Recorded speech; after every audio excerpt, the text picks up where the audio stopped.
talking about ethical hacking, and I will also introduce you to the course itself. So first off, you might have noticed that the term ethical hacking is composed out of two words. You have ethical and you have hacking. Now, hacking, uh, the definition of hacking is quite broad. I mean, it encompasses a very wide range of activities. However, if you actually go to any of the online dictionaries pretty much, and if you type in the term hacking, generally it will say that it has something to do with computers. I cannot say that that is not true. However, that is only a small portion of the definition. Rather, instead, the act of hacking is actually having any system, and I mean any system, not just a computer system, not just a digital system. In fact, the system doesn't even need to contain any electronic parts. So, literally any system, having it do something that you intended it to do as opposed to what it was designed to do. Now, here is one short example that has been cited over and over again. You have a lock, basically. You have a door lock in your house. Everybody has one. Well, I sincerely hope that you have one. And the purpose of that lock is to prevent intruders from entering. So anybody who does not have a key cannot enter. People enter without a key anyway because they pick the lock and then they enter, and that itself could be considered an act of hacking, also an act of burglary, but that's another subject. Anyway, the ethical side of it would be when you have these large automobile industry uh, manufacturers, and then they hire these burglars to come and pen test their locks. So basically, they pay them very good sums of money to go to their factories and to try to unlock their cars. Uh, this doesn't need to apply only to locks for cars, it can also apply for your door locks. Manufacturers of pretty much all sorts of locks, they hire people to actually try and pick lock them, and then if they succeed doing it, and if they succeed, they pay them a very good sum of money. I do believe that prices for one car manufacturer, they went up to 1 million euros if you manage to break their locks. But what I'm trying to say here is that they have the ethical side of it would be when you have a permission to do it, when it's within the constraints of the law. And the act of hacking itself can be within the constraints of the law, but doesn't necessarily need to be. Anyway, we will not be focusing on those types of locks today, or during this course. During this course, I will teach you how to penetrate networks, how to exploit systems, how to break into computers, how to compromise routers, etc. You will be after you've finished this course, after you've absorbed all the information in it, you will gain the ability to do some serious damage.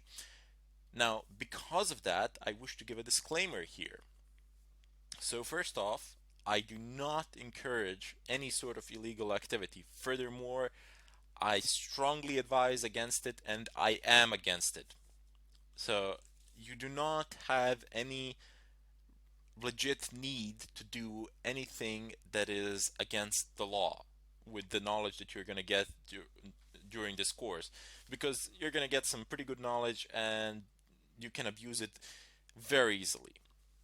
It's not that difficult to abuse it. The opportunities are everywhere. They're endless because people tend to use insecure systems, or they use secure systems but they don't know how to operate or configure them, and then in turn those secure systems become insecure. But what I'm trying to tell you is there really is no need. I mean, if you want to do it for the money or something like that, you can make the same amount, if not more, in a perfectly legitimate way. People will pay you to actually test their networks and to see if you can find any vulnerabilities in them and then report them, perhaps even fix them. So, however, if you do decide to do something against the law in any country, I am not responsible for it. That is what I want to say. I do not claim responsibility for it, as I have already stated that I am doing this for purely for educational purposes, and I do not advocate the use of this material for any sort of illegal purpose. Now, I hope you understand why I had to make this disclaimer, and I this is not what I said. These are not just empty words. I really do stand by it, and that is my philosophy as well. In any case, during this course, I will show you numerous examples, methods. You will need some prerequisites over which I will go in the next tutorial. But you're in for a ride, so sit down, be patient. That is a very important thing in this line of work. Patience, because everybody has, I mean, everybody out there, I mean, if you are looking at this tutorial now, if you've typed in the term ethical hacking, I'm guessing that you've seen I'm guessing at some point of time in your lives, like myself, you have seen a movie that involves some sort of hacking with computers, and you see this terminal and you just see them typing in something there, and it just basically works. It works within 5 minutes or something like that. Let me tell you something. That has nothing to do with the real world, or very little to do with the real world. In the real world, people spend countless sleepless nights trying to do something, trying to obtain access, trying to bypass a password protected file or something of a kind in a server, trying to escalate privileges, trying to inject in a SQL injection or something of a kind. And they not only spend countless sleepless nights doing it, but they also spend a long time planning, preparing, and getting a general idea of what they can do, how they can execute an attack, etc. These are not things that you will be able to do within 5 minutes after you sit and open up your computer, your desktop computer, or whatever. You will need time, you will need patience, but above all, you will need to be curious. Curiosity is one of the first steps here, and obviously, since you've actually chosen to listen to this tutorial, to go through it, you do possess it already. You just need to build on it a little bit more, and you'll be where you want to be. In any case, I hope to see you in the next tutorial, and I bid you farewell. Hello everybody, and welcome to this tutorial. Today I will be talking about some of the prerequisites that you will require if you want to follow this course through. One of the first things that you need to be familiarized with is your working environment. So for myself, I have chosen to use two Linux distros. One will be Fedora 20, which is the operating system that I am using anyway, and also I will install a virtual machine. That virtual machine will be Kali Linux. Basically, it is a Linux distro which contains a great deal of pen testing tools, so it's very useful in that sense. Don't worry about it. I will explain this process in great detail, how you can set the virtual machine up, how you can install it, and so on and so forth. However, should you be using Windows, that is definitely not advisable for this kind of activity. Primarily because I mean, since I'm doing this in a environment that I own, it doesn't really matter to me if I'm anonymous or not, but in the real world, all the pen testing that is done in the real world, you're always trying to anonymize yourself. You're trying to be as invisible as possible, as much as possible. You do not want them to figure out where the attack is coming from or anything of a kind. You want to wipe your trail or something of a kind. And Windows is really not good for those sort of things. So there, your anonymity level will be very low, and most of the tools that we're going to be using, they are native to the Linux environment. They were made for Linux. So some of them might not work under Windows. I have not tested them all out, but most of them will. So you can still use Windows if you like, because I mean you're not hiding from anyone. But since I'm recreating the real life scenario here, I do need to actually use proxies, VPNs, and so on and so forth, just to show you how it is done, how you can do it. Also, for all the Mac users out there, if you're using Mac OS X, it doesn't really matter which version. Most of the stuff should work like no problems. The procedures are fairly simpler. The command line tools are the same. How you install them differs, but pretty much you will be able to run the same commands as me. So there shouldn't be any problems there. Your anonymity level with Mac OS X should be relatively good, but still on Linux you have the greatest anonymity, and you are rather safe in that sense. Other than that, you will also require working internet connection. And even though all of these attacks that we're going to do today, well, most of them, they work much, much better if you have an extremely fast internet connection. But some of these attacks are actually conducted from public Wi-Fi's, in real life anyway. We'll just pretend I will set up a wireless access point in my house and load it so that it's similar to the public Wi-Fi, which is very slow. Some of these attacks, as I said, they go over public Wi-Fi's, and as we all know, and as we've all painfully learned, public Wi-Fi's are not the fastest internet connections out there. So primarily because you have a lot of people that are connected to them, and there's a lot of data going through. They're not the safest networks out there either, but as I said, if you want to absolutely anonymize yourself, and that is what some people do, they actually go out and hook up to a public Wi-Fi, or they go to a bar or something of a kind and conduct their attacks from there. Now, before they do that, they need to figure out whether the bandwidth of that Wi-Fi can sustain their attack. So they need to minimize it, they need to downsize it, and that is how they become absolutely anonymous.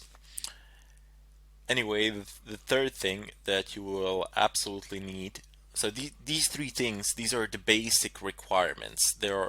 Everything else will pick up on the way. I will show you how to do it, no problems there.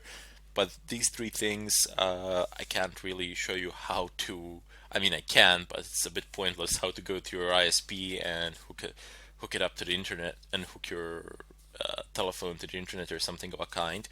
But in any case, the third prerequisite is a working wireless card. And when I say working wireless card, most of the devices have them. Pretty much all laptops from 2005 or from 2008 were standardized with wireless cards. If you're using a desktop machine that doesn't have a wireless card, you should, but it's not, you don't need to. But however, if you want, you won't be able to follow through a portion of this tutorial then. You should go out and buy a USB wireless card or something of a kind. They're pretty cheap, I don't know, 10, 15 bucks. So they're not that expensive, and you can get them pretty much anywhere. Anyway, as I was saying, what I mean by a functional wireless network card is that it is recognized by your operating system. So if you are using a Linux distro like I am, you need to make sure that that the kernel of this Linux distro actually has the necessary drivers for the wireless card that you are using at the moment. If you're probably using Atheros or Broadcom, Atheros should be fine. Pretty much Linux kernel support a large amount of Atheros devices, if not all of them, in terms of network cards, so that should be fine. There were some problems with Broadcom, but as far as I'm informed, that has been solved, so no big deal there. If you're uncertain how to check whether your wireless card functions under your Linux distro, well, just try connecting to a Wi-Fi. If you can connect to a Wi-Fi access point, if you can connect, obviously it works. If you can't, it doesn't work. But don't just hop to a conclusion that it doesn't work. Maybe it's just turned off or something like that. But do not worry, I will show this in greater detail in the follow-up tutorials where we actually go over the installation process and all of that. Now there are a couple more things which we need to go over before we head over and start the installation. Uh, I would just like to go over some basic terms over some basic terminology that you will need in order to be able to follow this course, in order for you to be able to follow the future tutorials. In any case, I bid you farewell and I thank you for watching. Hello everybody and welcome to this tutorial. Today I will be talking about some of the basic terms which you will need in order to follow this course through. So first off, you have three main categories of people. There are white hat hackers, gray hat hackers, and black hat hackers. Uh, Everything that we will be doing falls into this category here. So white hats. Those are people whose activities are within the confines of the law. There are people such as pen testers, ethical hackers, people like you and me, and so on. Then you have gray hat hackers whose activities are bordering between legal and illegal. It's a bit of a shady area there. In addition to that, you have the most known category, which is black hat hackers. And usually, and unfortunately, every time somebody hears the term hacking, it is associated with people from black hat world. There are people who conduct all sorts of illegal activities or conduct activities without any regard for the law and, I don't know, extract information from certain servers, credentials, your credit card information, take services down, usually to extract some sort of financial gain. In any case, down below, you have footprinting. Now, the act of footprinting is basically information gathering. You are conducting some sort of reconnaissance work. You are figuring out the IP of the server, figuring out which ports are open, and with that you can conclude which services are running there. But it doesn't necessarily need to be confined to the digital world. The act of footprinting can also be when you go to the company itself. You just walk in. It doesn't necessarily need to be a company. It can be pretty much any building with the servers in it. And you have a look around. You try to gather some information there on site, or you go and you dig to their trash cans. Go behind the building, jump into those trash containers, and get some information from there. Also, people have been known to go onto parking lots to see who the employees are, who works there, all sorts of things. So this is just general information gathering in regards to your chosen target. It doesn't need to be confined to the digital world. Anyway, down below you have certain types of attacks. You have DOS and DDoS. Basically the same thing implemented in a different way. DOS stands for denial of service, usually called childish attacks because they were relatively easy to implement, and they still are, provided of course you have enough machines, but that's the domain of DDoS. In general, what happens here is that you perform a certain amount of requests, more requests than a server can handle, and then server begins dropping connections. For example, Apache web server, I believe by default it can handle up to 10,000 connections or so. And if you can make more than 10,000 requests, basically everybody else making any sort of requests will not be able to access the website because their connections will be dropped simply because Apache will say, okay, I have too many users, I have more users than I can handle, all the other connections will be dropped by default, thereby making the site inaccessible even though you haven't really broken any codes, you haven't really broken through any firewalls or stole any passwords or anything of a kind. But when you're DOSing something, it's just you.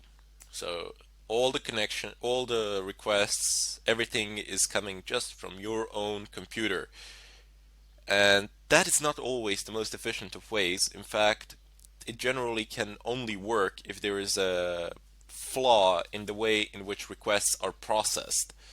However, that is why you have DDoS attacks.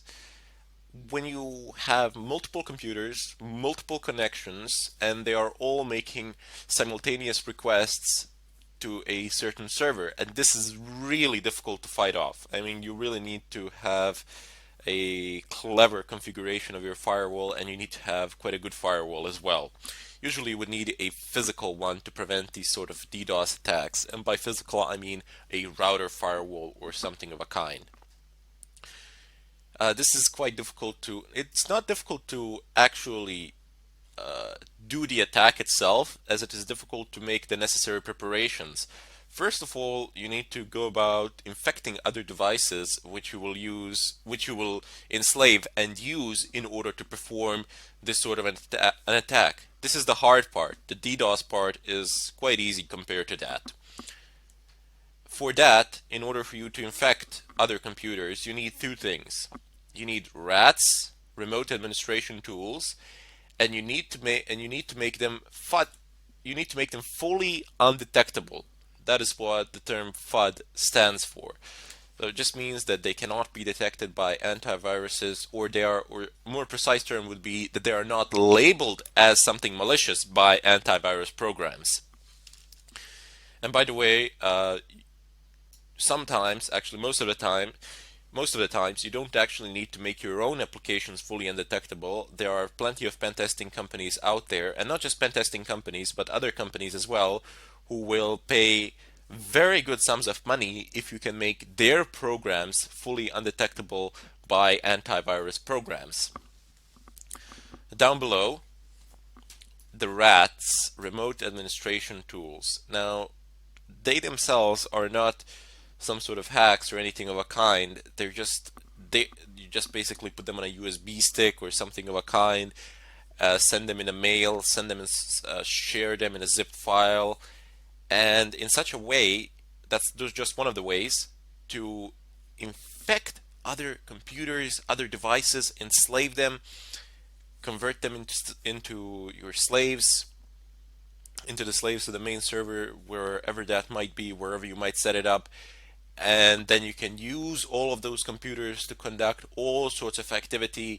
This is very good because it anonymizes you to a very large extent. It is very difficult to track you. It is very difficult to track somebody down, whoever is doing this, primarily because the users who are infected, they have no idea that somebody else is controlling their devices, because nothing is really happening on your desktop. You can't really see.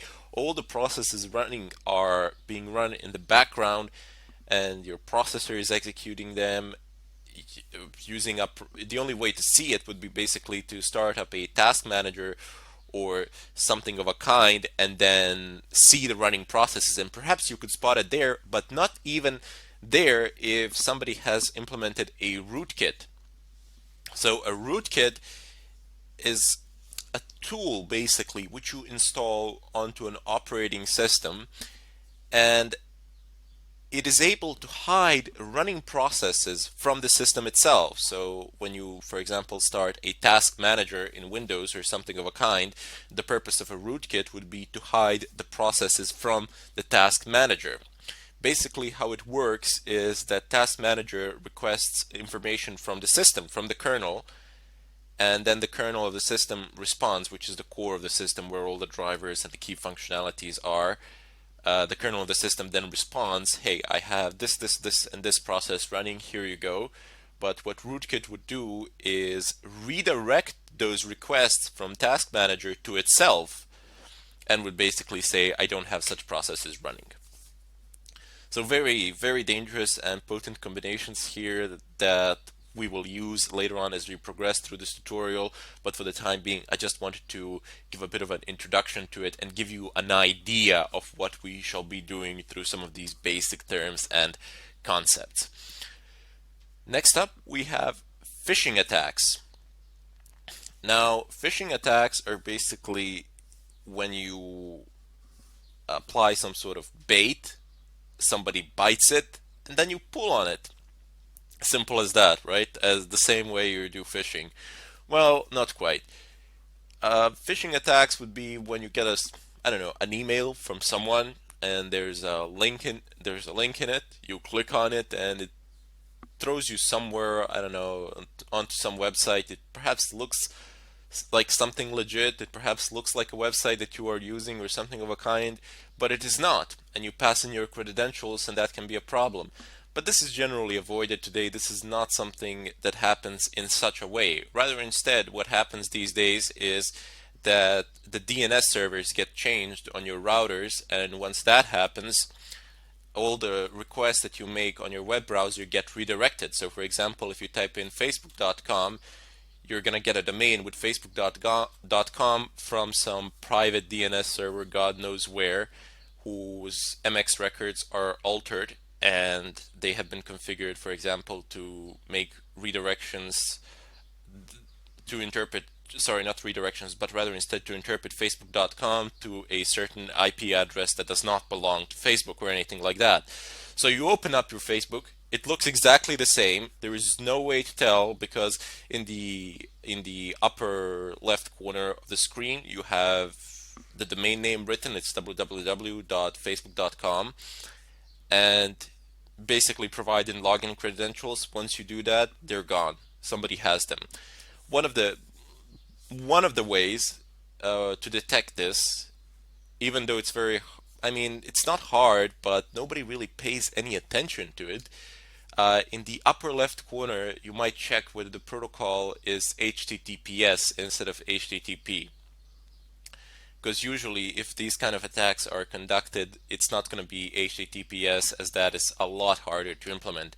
But if it is HTTPS, there really wouldn't be any legit way of figuring it out other than actually checking the keys, checking the certificates, and nobody actually does that. I mean, well, maybe not nobody, but 99% of users out there are not going to bother to go about conducting such checks.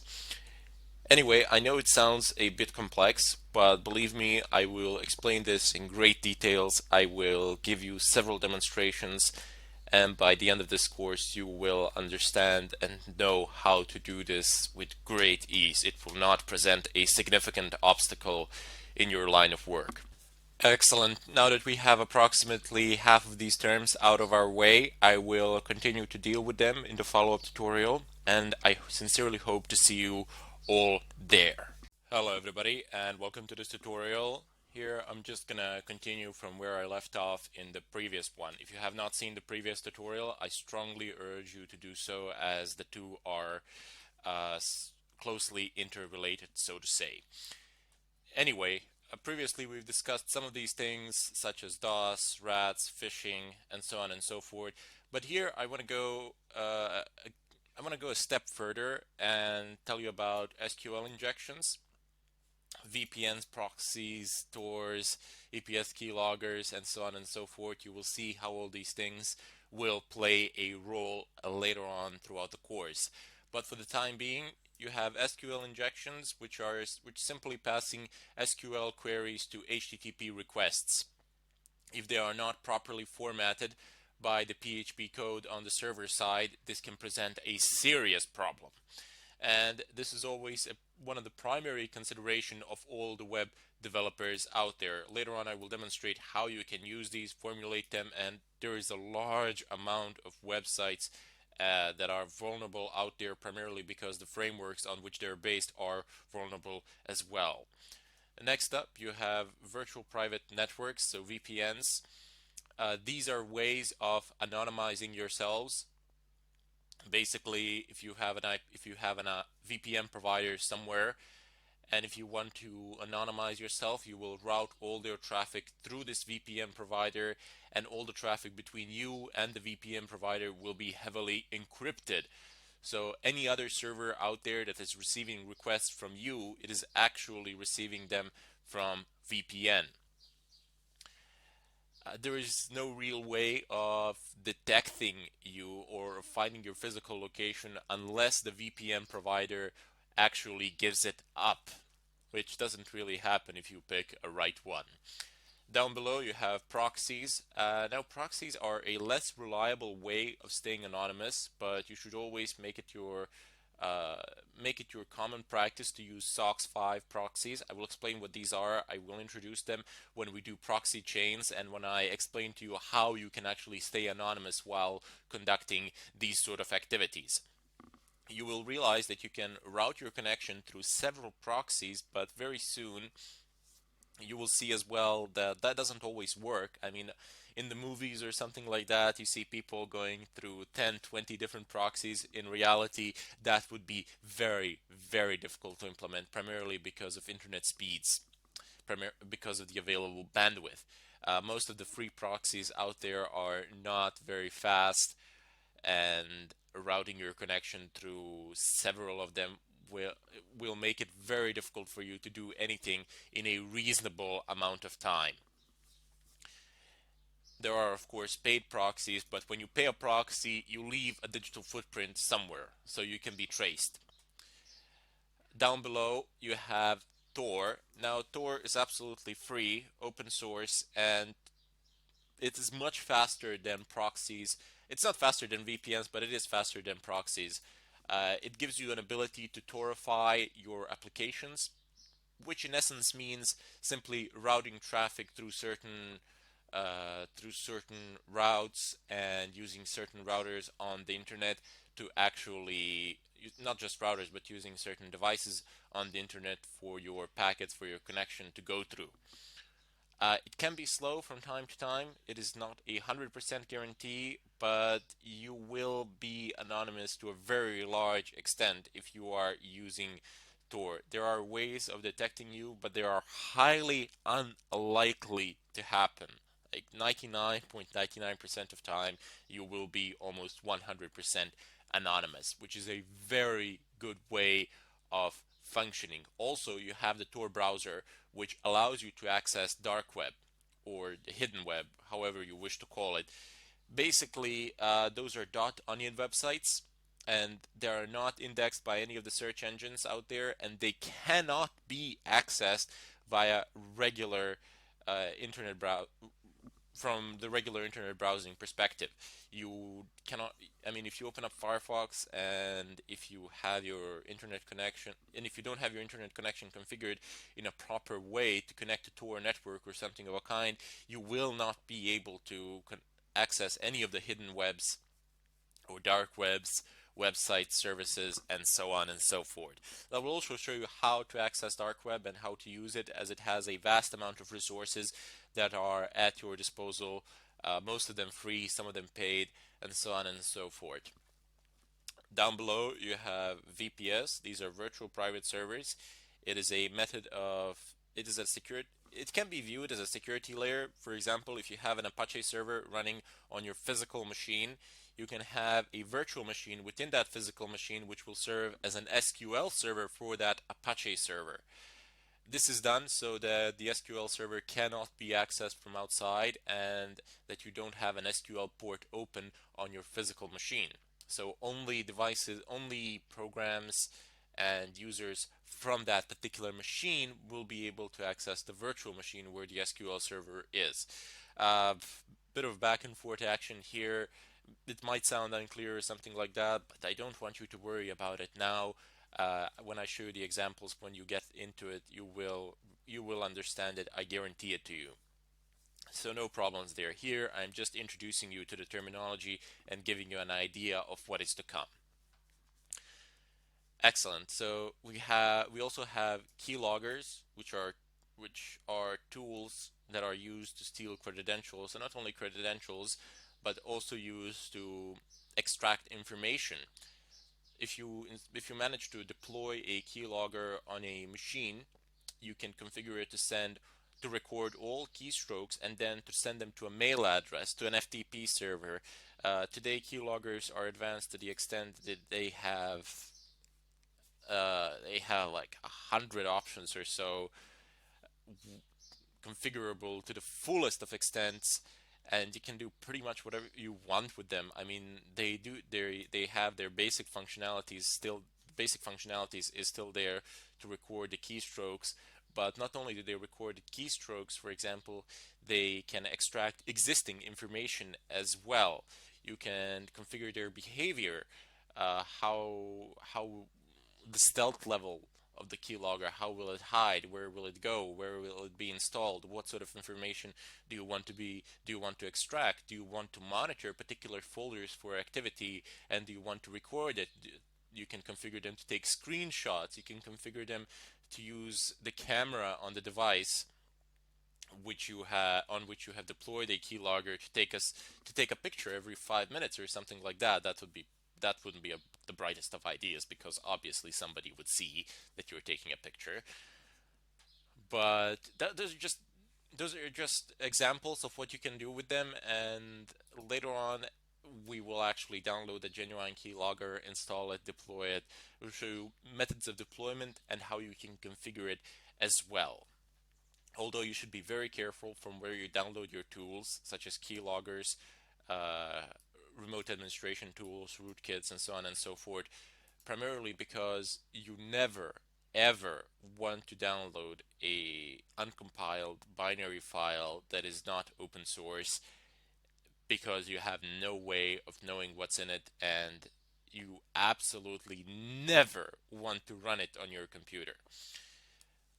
You might get what you want, a keylogger or something of a kind, but your computer might get infected with exactly the same keylogger that you plan to deploy somewhere, or with exactly the same rat that you intend to deploy somewhere. So that's not a very bright idea.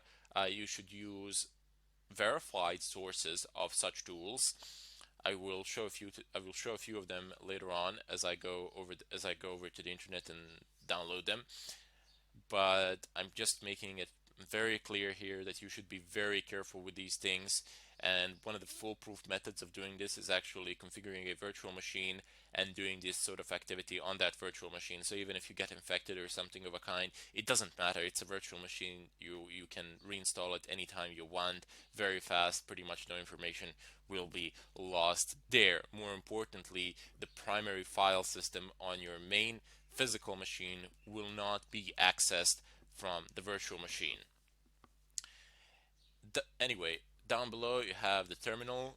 So terminal is basically an interface for you that allows you to control your operating system. Now, Linux terminal is very powerful. We will be using it extensively. You will need to familiarize yourselves with it. I will familiarize you with it. I will teach you how to use it. Uh, to some people, it might seem a bit difficult or a bit tricky at first sight. There are a lot of commands to type in, how to memorize them all, what to use where, and so on and so forth. But believe me, there is a certain logic to it, and once you figure it out, everything just flies. I know by heart about 30% of possible commands out there regarding Linux terminals, and the rest I simply figure out with dash h or dash dash help. The system pretty much tells you everything you need to know. It helps you out to a great extent, and you are able to figure out a lot of things from just understanding the basic logic, how it works, and so on. Now there will always, of course, be arguments. I don't know, there'll be people saying, well, why would you use terminals? Why wouldn't you just use GUI tools or something like that? The simple answer is because they are not as nearly as powerful as the terminal tools are. Plus, terminal tools have far less dependencies, and most of the hacking tools are basically designed for the terminals. They don't have GUIs. A lot of them do have them these days, but I might go over them briefly at a certain point of time, because it is not the GUI interfaces are not that relevant. When you figure it out how to do it on the terminal, you will automatically by default know how to do it with the graphical user interface for that particular program. Anyway, down below you have firewalls. Now, firewall in Linux is configured through IP table commands. You keep on passing arguments and configuring these firewalls, and this is one of the main reasons why you should not be using any distribution of Windows for this particular tutorial, to follow this tutorial. You will need to install as I said previously, you will need to install either a Linux virtual machine or create a dual boot or something of a kind. Uh, I will of course show how to do this and demonstrate it in great detail.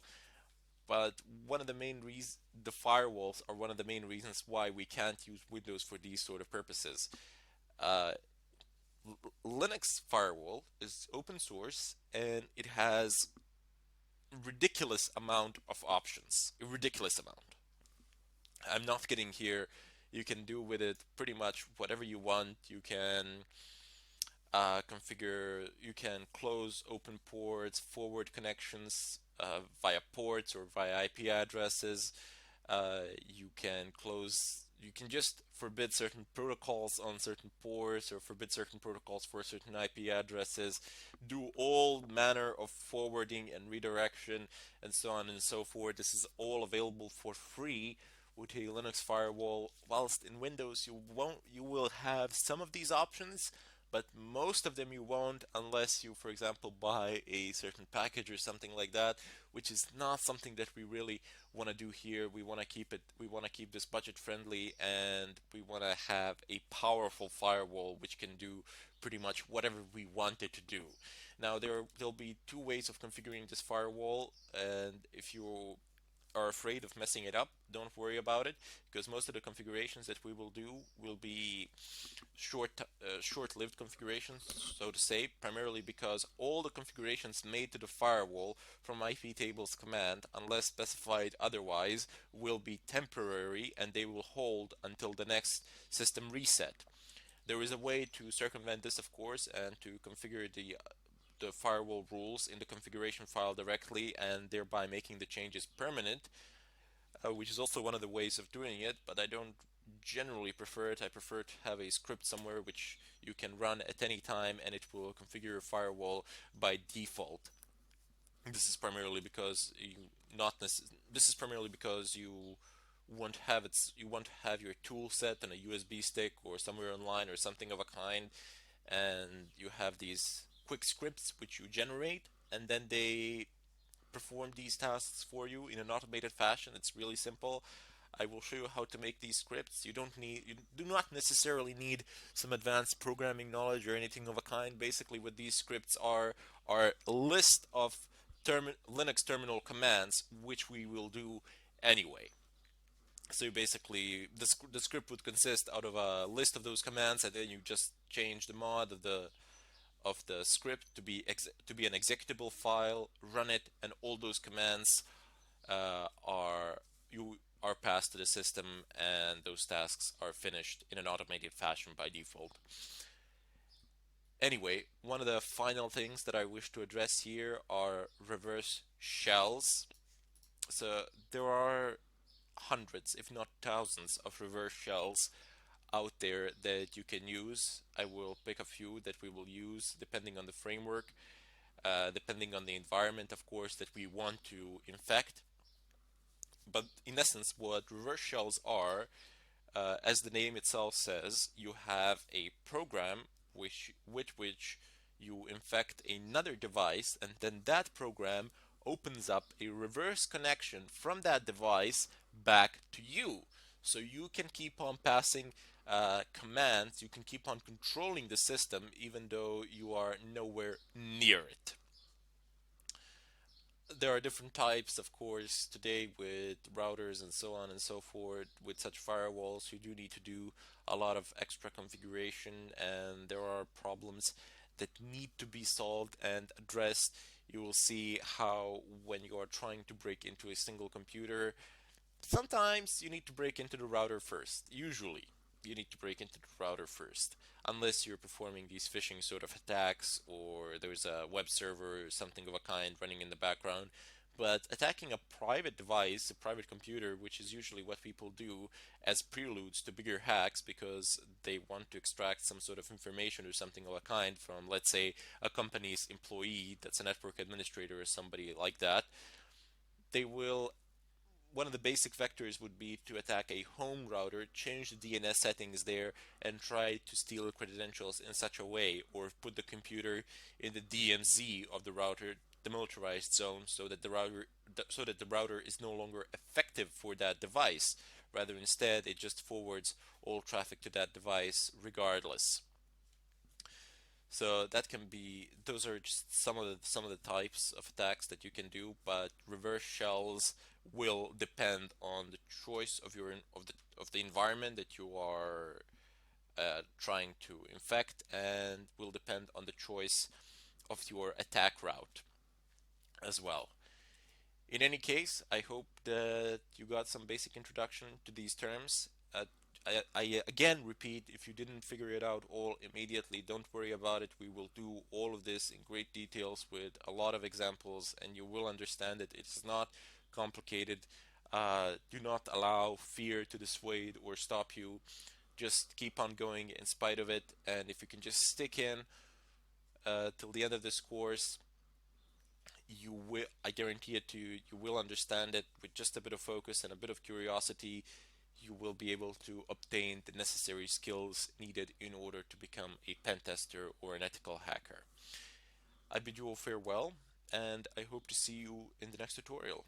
Thank you for enrolling in this course. You are going to love this course because this is a course of action. Everything you see in this course is hands-on inside the interface, and what you can do is follow along. Try these things on your own. I find I learn best by doing. So this is intended for every single lecture.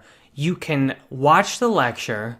You can have another monitor open and try it at the same time. You can try it after the lecture, or you can do that repeatedly. Try it, go back to the lecture, try it, go back to the lecture. You will learn exceptionally useful skills in this course if you test out these things as we show you how to do them. You will also get right at the beginning of this course in a PDF a list of websites you can use to get paid to learn and apply these skills. What you can do is sign up as a freelancer, put your profile up there, and start adding these skills to what you know. There are companies all over the world that need help with the skills taught in this course, and they will pay you to try what you're learning in this course as a freelancer. And then you get better at it as you get paid to do it more.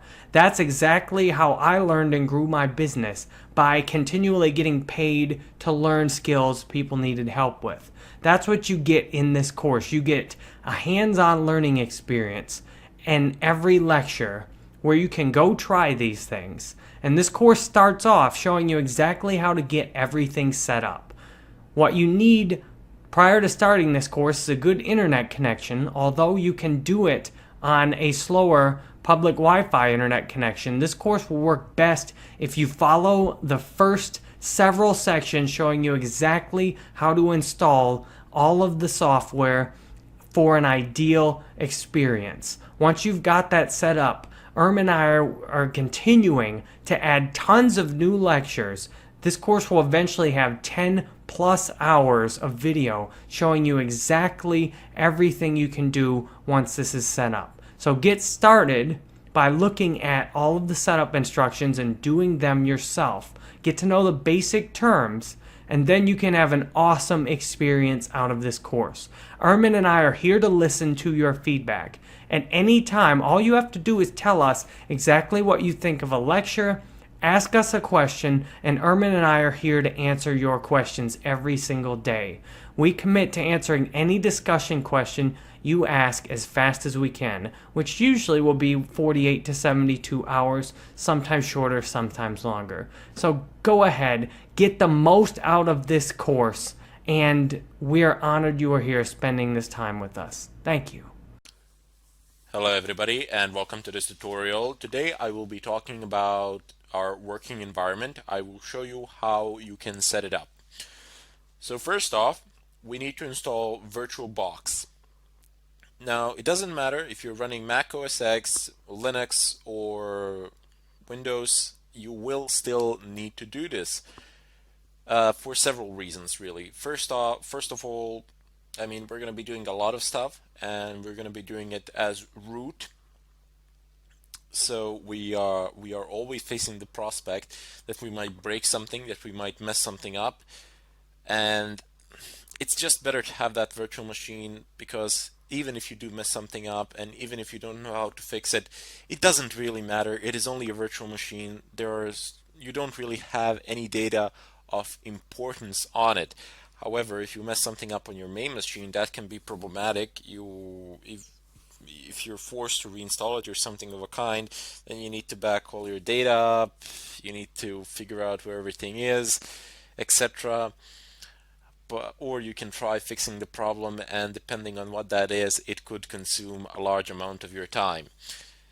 So just take my advice for it and go ahead and install VirtualBox. It's not that complicated, it's pretty simple. I'll show you how to do it in a minute. There's another reason why we're installing a virtual machine, and that is safety. We're going to be downloading a lot of stuff from the net, and even though I will be using sites that I consider to be safe and that a lot of other people consider to be safe, it is always good to have that extra layer of protection. So even if something happens on your virtual machine, even if it gets compromised or something of a kind, it's fine. It's a virtual machine. No problems there. There's nothing of importance there. Your private information is not there. Your credit card is not there. There is literally nothing there aside from the tools that you are using that can be obtained from the internet anyway. So, without further ado, let's just go ahead and see how VirtualBox is installed. Now, there are two ways of doing this. One is preferable over the other. So, the first method is a lot simpler. So you can just go ahead, open up your favorite browser. Mine is Firefox. Use your favorite search engine. Type in VirtualBox. VirtualBox. Press enter, and there you go. Straight off the bat, you have official site VirtualBox. Just going to go ahead and open it. In the left corner, it says about screenshots. There's a download of documentation here. For the time being, there really isn't any need to go over it. Rather, instead, just click downloads. Excellent. So here you have a list of host machines. You have VirtualBox for Windows hosts, for OS X hosts, for Linux hosts, Solaris hosts. Actually, for Solaris, you can just use it from the repositories immediately. But for the time being, we cannot use the repositories. We need to configure them in Linux, and repositories in Linux are places from where you pull your software for your Linux distro. Anyway, we will need VirtualBox for Linux hosts. I have already downloaded it in order to save time in this tutorial, but you just click on it and then it pops. So you have these guys are amazing. They have this virtual machine manager set up for multiple Linux distributions. So you have Ubuntu, you have Debian. Not sure why they actually separated Ubuntu and Debian, but it doesn't really matter since Ubuntu is based on Debian. Pretty much everything that works in Debian will work on Ubuntu as well. You have OpenSUSE. Wow, you even have the Enterprise. But for the time being, I'm interested in Fedora. And even though Fedora 21 came out and it says here Fedora 18, that's perfectly fine. It's going to run no problems. Anyway, right next to it, you have i386 and AMD 64. What these markations mean? Well, basically, they're just references to 32-bit and 64-bit architectures. If you do not know what your machine is, whether it's 32-bit or 64-bit, well, no problems there. Just go ahead and open up your terminal, type in uname space -a, press enter. You don't need to be root to do this. You can do this as pretty much any user, and you get a listing of information here. So you have Linux platform, local host, that's the domain. You have the version of the kernel and Fedora distribution as well. It's number 20. And then you have the architecture. So it's x86 underline 64. There we go. 64-bit architecture. Fantastic. Now that we have established that, you can actually go ahead and click on it. If you're using a 32-bit one, just click on the 32-bit one. The procedure is absolutely the same. There are literally no differences. It gives me an option to save a file, so just click save and then click OK. That will download the file for you in the default downloads folder, unless you've configured it in a different fashion. I'm just going to go ahead and cancel it because, as I said, I've downloaded it previously in order to save some time in this tutorial. So just cancel. Go back to your terminal. Now clear the screen. You will need to be root in order to do this. So just type in su, press enter, and type in your password. And of course I got my password wrong. I'm quite famous for doing this. I don't know why, but it's fine when I forget my passwords. When I forget my encryption keys, that can be a bit of a problem. Anyway, there is a tool for managing RPM packets. As this is a Red Hat distro, all the packets, software packets for it, have an extension .rpm. Here, let me just go ahead and show this to you. I'm going to go ahead and create a bit of a bigger zoom in so you can all see what I am doing here. Now, I am currently using the terminal, and I will give more detailed explanations. I will instruct you in how to use it. I will explain pretty much all the commands that we will be using in great detail, but for the time being, just tune in and follow through. So there's a command ls, and then I want to go to the folder downloads. So chronic, that's me, that's the username, downloads, and oops, VirtualBox, there we go. Press enter. I'm just going to go ahead and clear the screen one more time. There we go. Got exactly the same thing, but a bit better looking. Anyway, you see this extension that I have marked. It says .rpm. Now, .rpm represents a type of packet that I stated previously that is meant specifically for certain Linux distributions such as Red Hat, Fedora, CentOS, and a few others.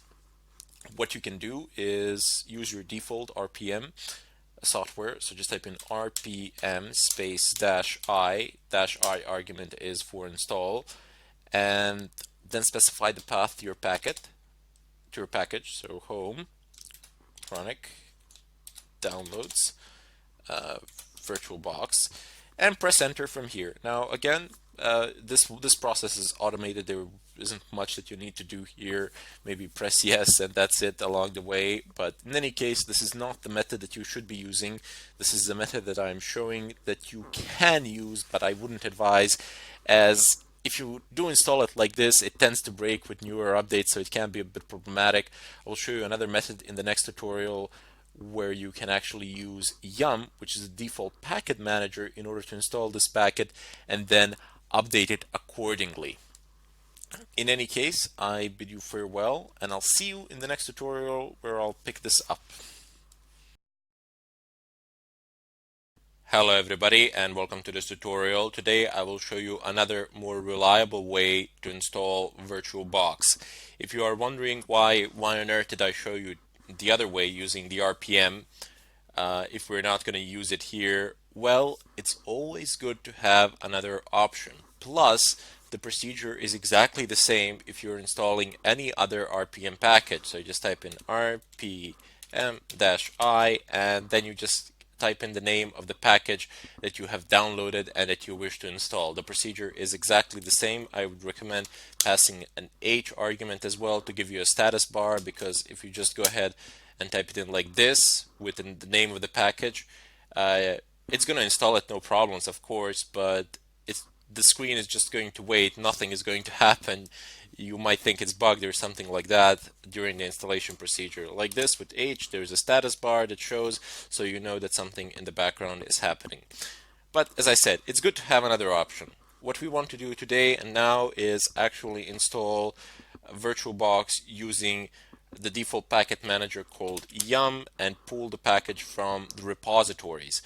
Now, what are repositories? Repositories are places where software packages are stored for Linux distros, and then you can pull those packets, those software packets, from your Linux distro using the default packet manager. It's very simple, it's extremely easy, and it's one of those things that you will absolutely need to know how to do because you'll be installing and uninstalling a lot of things during the course of your pen testing career, during the course of pretty much any pen testing exercise in general.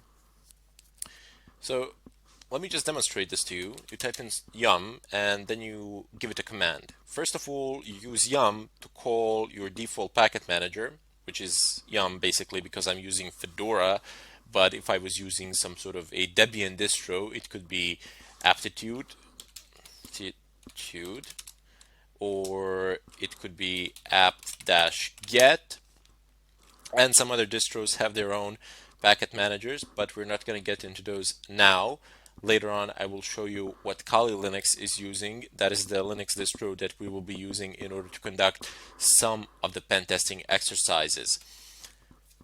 So first off, you type in yum as I said, and then type in search, which is you're basically telling Yum what to do. You want it to search for something, so you just type in search. It's pretty much exactly the same as English language.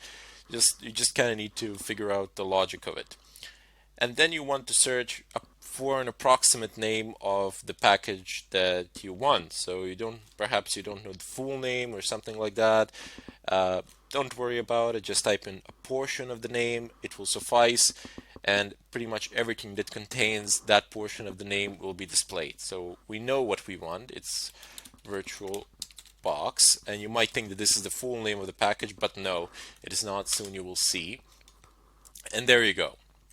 It has printed out every package that contains VirtualBox in its name, the word VirtualBox in the name of the package or in the description of the package, because you see you have the name of the package here, colon, and then you have the description of the package here.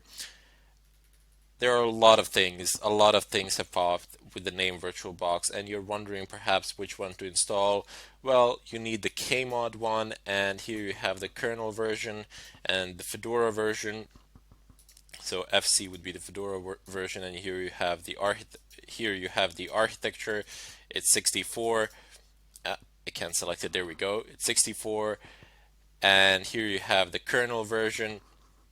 So you can compare it to what you have, and based on what you have, what your operating system is, you can pick it from here, assuming that it's a Fedora 20. You can use any other distro. The procedure is fairly the same. Later on in the question parts, if you're using, for example, a Debian-based distro or a SUSE, OpenSUSE or something like that, feel free to ask me. If you can't manage it there, I will help you out, no problems. But for the time being, I'm just going to go ahead and install it here. Let me just go ahead and clear the screen. In order to install the package, you need to type yum install, and then you need to go ahead and type the name of your package, which would be the last one for me anyway. This one. Oops, here we go. The name is a bit long, so I'm just going to go ahead and copy it. But you see, there is one fundamental problem here. The VirtualBox package is not found in the default repositories of Fedora. And that is a bit of a problem, primarily because none of these commands would actually work if I did not previously import RPM Fusion repositories. RPM Fusion is simply the name for a certain type of repositories containing certain types of packets. So I have imported those repositories, and now I can pull information and packages from them. If I did not do that previously, I would not have been able to do any of these things. Yum search VirtualBox would yield no results of whatsoever. I would get a blank screen. I would get like a message here saying that no packages were found that matched this particular name, and then just a blank screen. That's it. So that can be problematic. In order to solve that problem, you need to go ahead and open up your favorite browser. I already have this website opened. To save a bit of time, it says rpmfusion.org /configuration, but here let me just go ahead and search for it. So type into any search engine RPM Fusion, it's gonna pop. Do not worry. So it's rpmfusion.org. Click on the website, open it up, and here you're gonna get instructions immediately. It's a very simplistic website. There isn't any tinkering that you need to think about or some advanced configuration. Nothing of a kind. It just says for users and says enable RPM Fusion on your system. Click OK. Not OK, just click on the link, and there you go. You get a listing here. You get a listing of downloads. It says free and non-free. And don't be intimidated with this non-free. You do not need to pay for anything. It is non-free for redistributable software that is not open source software as defined by Fedora licensing guidelines. So this non-free does not refer to money. You do not need to pay anything here. I cannot make that any clearer. It simply refers that the software is not open source software as defined by Fedora licensing guidelines. So it might actually be open source, but it just doesn't fit within the boundaries of Fedora licensing guidelines. Anyway, that part is not that interesting to you. Down below, the thing that you need to know here is that non-free is actually free in terms of money, but non-free in terms of source code. Anyway, as I said, that's not really that important for you anyway at the moment. Down here, you have actually RPM packages. Remember from the previous tutorial, I've showed you the extension .rpm. When you download a package, we could actually download one of these. Actually, I would download the first one and then install it using my RPM software.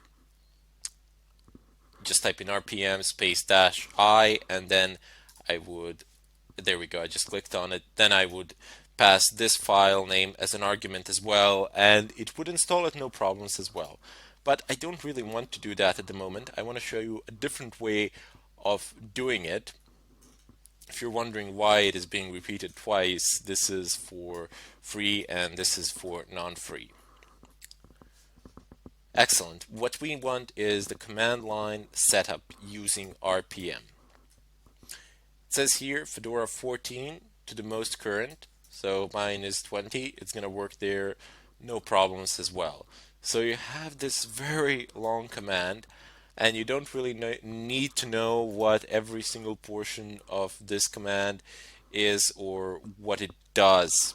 Basic sum total, it imports a repository into your system that you are going to use later on. They have given this command so you can do it from one tap. Basically, you don't need to go about doing things or anything of a kind. You basically just copy paste this and run it. You are using your default package manager, you're using local install option, you are not checking for certain types of keys, you are giving it the place from which to pull it, and so on and so forth. But later on, as we progress through this tutorial, we will deal extensively with Linux command line. So only then will these things become clearer to you. Once I actually explain some of the basic and fundamental things, then you will be able to understand things such as those listed in this bracket. Sorry, not bracket, within the confines of this parentheses, and so on. Because if I started explaining it now, it would make no sense and it would simply complicate things further. As I said, later on, when we get into the command line interface of Linux, when I start explaining it in great detail, there I will begin from scratch and move you basically from beginner to advanced user in a relatively short amount of time, and then you will be able to understand what all of these things are. For the time being, just copy this content, which is within the confines of these quotation marks, and paste it into your terminal. So you do need to be root. Let me just go ahead and exit. I am no longer root, as you can see. I am now my regular user, Chronic. Just type in SU, type in your password, and paste this. Press enter. Okay, obviously it won't install here because I already have it installed. Yeah, it says nothing to do of whatsoever. But on your system where you do not have RPM Fusion installed, this would just fly as well. This would just pass, no problems, and you would successfully have installed RPM Fusion on your system as well. So clear. Anyway, I just wanted to show you something else that I neglected to show you a moment ago. This command that we've ran, it actually installs free and non-free repositories.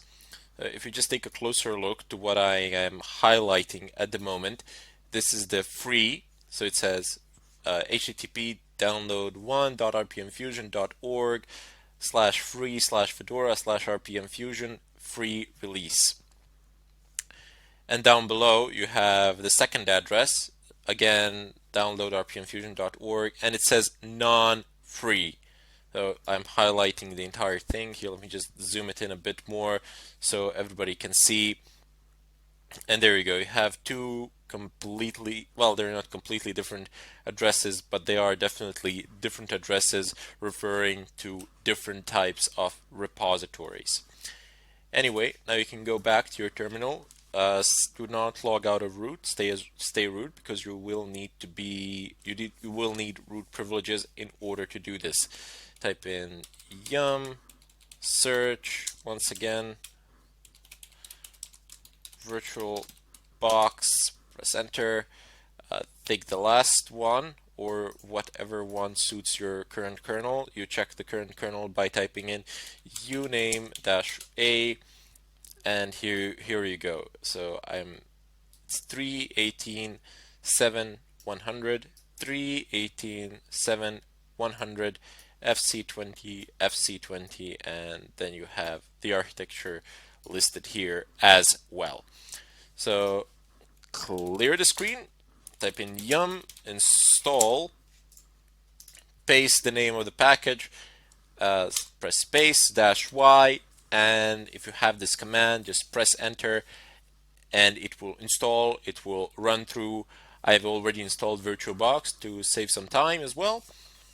You will have it up and running on your system, and after you've installed it, do not forget to type in yum update as well. So let the system just run through the updates, so you would make sure that you have the latest version, that you have everything up to date and running. In any case, that would be it for this tutorial. In the next one, I will start VirtualBox up, explaining some of its features, and hopefully through the follow-up tutorials, I will start installing an operating system within my virtual machine, within my virtual environment, and we'll see how that process goes. Thank you for watching, and I hope to see you in the next tutorial. Hello everybody, and welcome to this tutorial. Today I will go ahead and download Kali Linux and demonstrate the installation procedure as well within a virtual environment.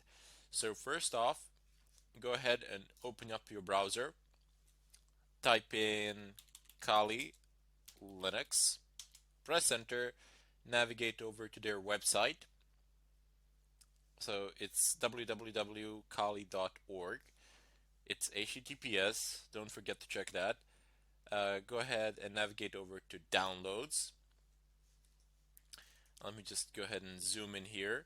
Excellent. So here you have images. So it says Kali Linux 64-bit. You can have a direct ISO download of an ISO file, or you can go over to the torrents and download it from there. Now, Kali Linux, due to the amount of tools that it has and that come pre-installed, is fairly massive for a Linux distro. I mean, it's 3 GB, which is huge. Yeah, that the download of 3 GB, it's not just gonna fly like that. Well, maybe it will. I don't know what sort of a connection do you have, but for the sake of this tutorial, I have downloaded it prior to this, so we don't have to go over through that procedure here of basically waiting for the download itself to happen. Or what you want to do, in case you didn't do it, you can just go ahead and click on ISO, click here save, click OK, and the download procedure will begin. It will be displayed here in the upper right corner. So you see it reports an hour and 20 minutes. I'm just going to go ahead and stop that because I don't want that happening. And then you have the torrent version as well. So you just click on torrents, save file, open up what is displayed here, and it should open up transmission at some point of time. It's a bit late. Let me just go ahead and try that again. Yep, there we go. So it has a few files marked here. You can just go ahead and click open, and it's gonna start the download process. This might be a bit of a faster option depending on the status of seeders, but it's really up to you. You can't really go wrong, especially if you have a faster internet connection. It will not matter that much to you. Let me just go ahead and close the browser. Now I need to go ahead and navigate over to my start menu and type in VirtualBox virtual, and as soon as you start typing, it gives you a list of options. So just go ahead and pick this one. You might want to pin it to a taskbar or something like that, like I have pinned it to my left panel. Open up VirtualBox. Excellent. So I have a few machines set up here. You can see I have like 1, 2, 3, 4, 5.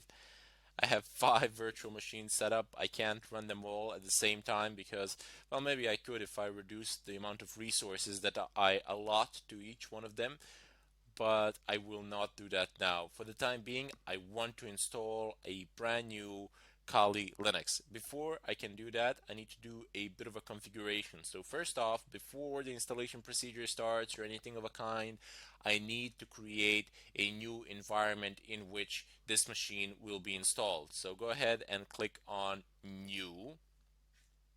Type in whatever name you wish. I'm just going to type in Kali, so I know so I know that it's a Kali Linux because I have a lot of other virtual machines here, but you can name it whatever you want. The choice is entirely up to you. Type, it's obviously not Microsoft Windows, it's Linux, and it's not Ubuntu 64, but since it's based on Debian, I suppose I can type in Debian 64-bit here. Not sure if they have Kali, probably not. There we go, they do not have it. It doesn't matter. If you type in version Debian 64-bit, this is gonna work, no problems. Just click next, that's it. Here you will allot the amount of RAM that you wanted to have. Now it's not RAM intensive, it should work fine as it is by default, but I just have a habit of allotting it above 1 GB.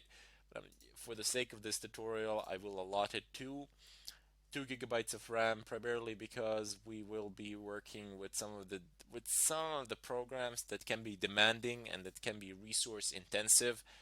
So I want to do this, but don't worry about it if you've given it too much RAM or too little RAM. You can always change this later on. This is very flexible.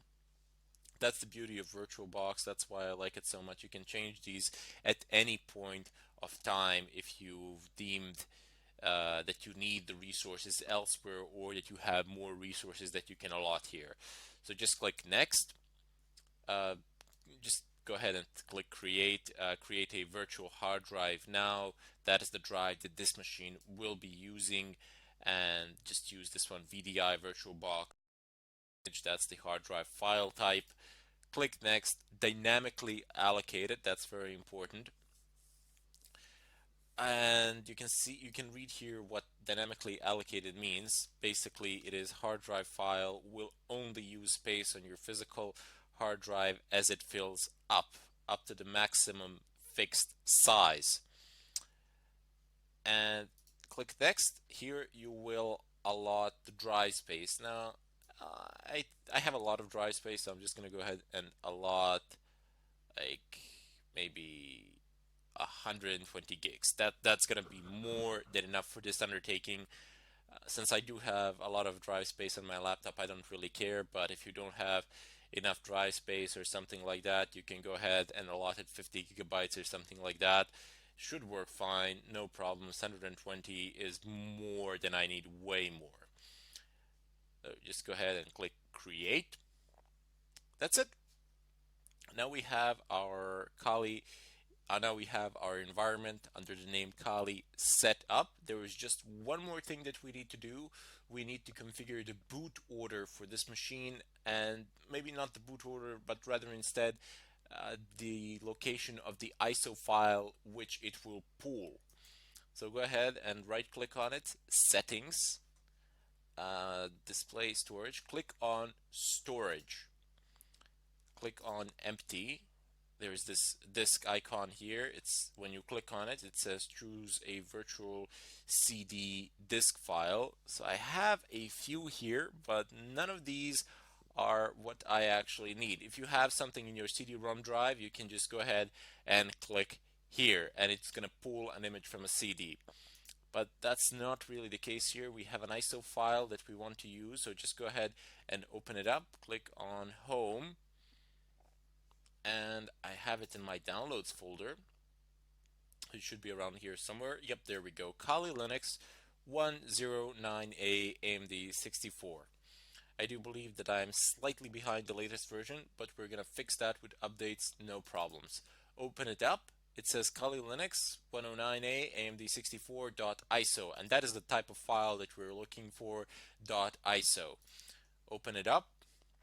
There you go. It's now inserted. You can see it here, the blue markation in the center. It's marked, and Kali Linux is in the tray. So click OK. Double click on Kali, and it says starting. Now it's running. You have a few options here to utilize. You can have live AMD 64, live forensic mode, USB persistence, live USB encrypted persistence, or just go ahead and install it. So what these options are, you have live, which is basically when it runs from a USB stick or something like that. Those are the live boots, can be USBs, CDs, or something of a kind where the system is booted from an external device, and that is what people usually do when they want to access certain services which are protected by the current operating system. So when you bring it down and when you plug in your USB and boot the system from the USB stick, your system, it will not recognize any of the file permissions previously set by the system that was installed there on the hard drive of the machine because it is down. And then you can, I don't know, then you can delete stuff that the system would not allow you to delete. This is one of the way that people have used to actually delete Internet Explorer in Windows, more as a joke than anything else, just to prove that it's possible. And this is also one of the ways in which you can pool the password files in Windows and decrypt them as well. So we will deal with that a bit later on when we get into more advanced stuff. But you have fail-safe mode, live fail-safe mode. Well, every system pretty much has a fail-safe mode. Today, it's basic boot, and it just loads the basic things, and this is practically guaranteed to boot every time you boot into failsafe mode, unless you've messed something up that is in a very, very, very, very serious way. Failsafe mode will boot almost always. Forensic mode, for investigators and such people, we're not going to be dealing with it in this fashion because we don't want the live, we want the installed version. And then you have live USB persistence. So this is a very nice feature that you can have. For example, you can have an operating system, Kali Linux or many other distros, installed on a USB stick, and you can have a rather large USB stick, like, I don't know, 256 gigs or something of a kind. It doesn't need to be that big, it can be a lot smaller, but the bigger the better, primarily because of this persistence flag. You can work, and all of your work will be saved on that USB hard drive. So you can make permanent changes to a live CD. Well, generally not to a CD. This is a USB. I do believe that there is a way of doing this with a CD as well, but nobody does that anymore. Just have a USB stick and you'll be fine. Uh, you see the first version, the live one, it means when you take it out, when you shut it down, it will forget any and all changes made to it. But when you have live USB with persistence, you can have those changes remembered. You can write them down. So next time you boot it, they will load. And here you have another great option. It's live USB encrypted persistence. So what this means is basically that your all the information contained on your live USB will be encrypted, and if you happen to lose it, nobody will be able to access your data. So provided, of course, that you have something sensitive there worth protecting. And of course, I mean, you would still lose the data, but you would ensure that no one can actually access it or anything of a kind. So if you lose it, if you have some passwords or something like that stored there, oh well, no big deal. You know, it's encrypted. Nobody's going to be able to break it, provided, of course, that you have a long enough encryption key. In any case, in the follow-up tutorial, I will go ahead and proceed with the installation. Notice that we will need to install a few more things because look at this, I'm resizing the screen now, and once I go past a certain size, I can no longer increase the size of my screen, of my virtual screen. Rather, instead, I'm just increasing its edges. And that is because we need something called guest additions for VirtualBox. Guest additions enable full screen displays of virtual machines. But more of that to come in the next tutorial, and I hope I'll see you all there.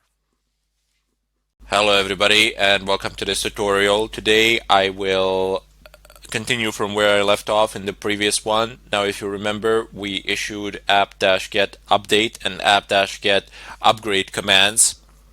That took a while to finish and process.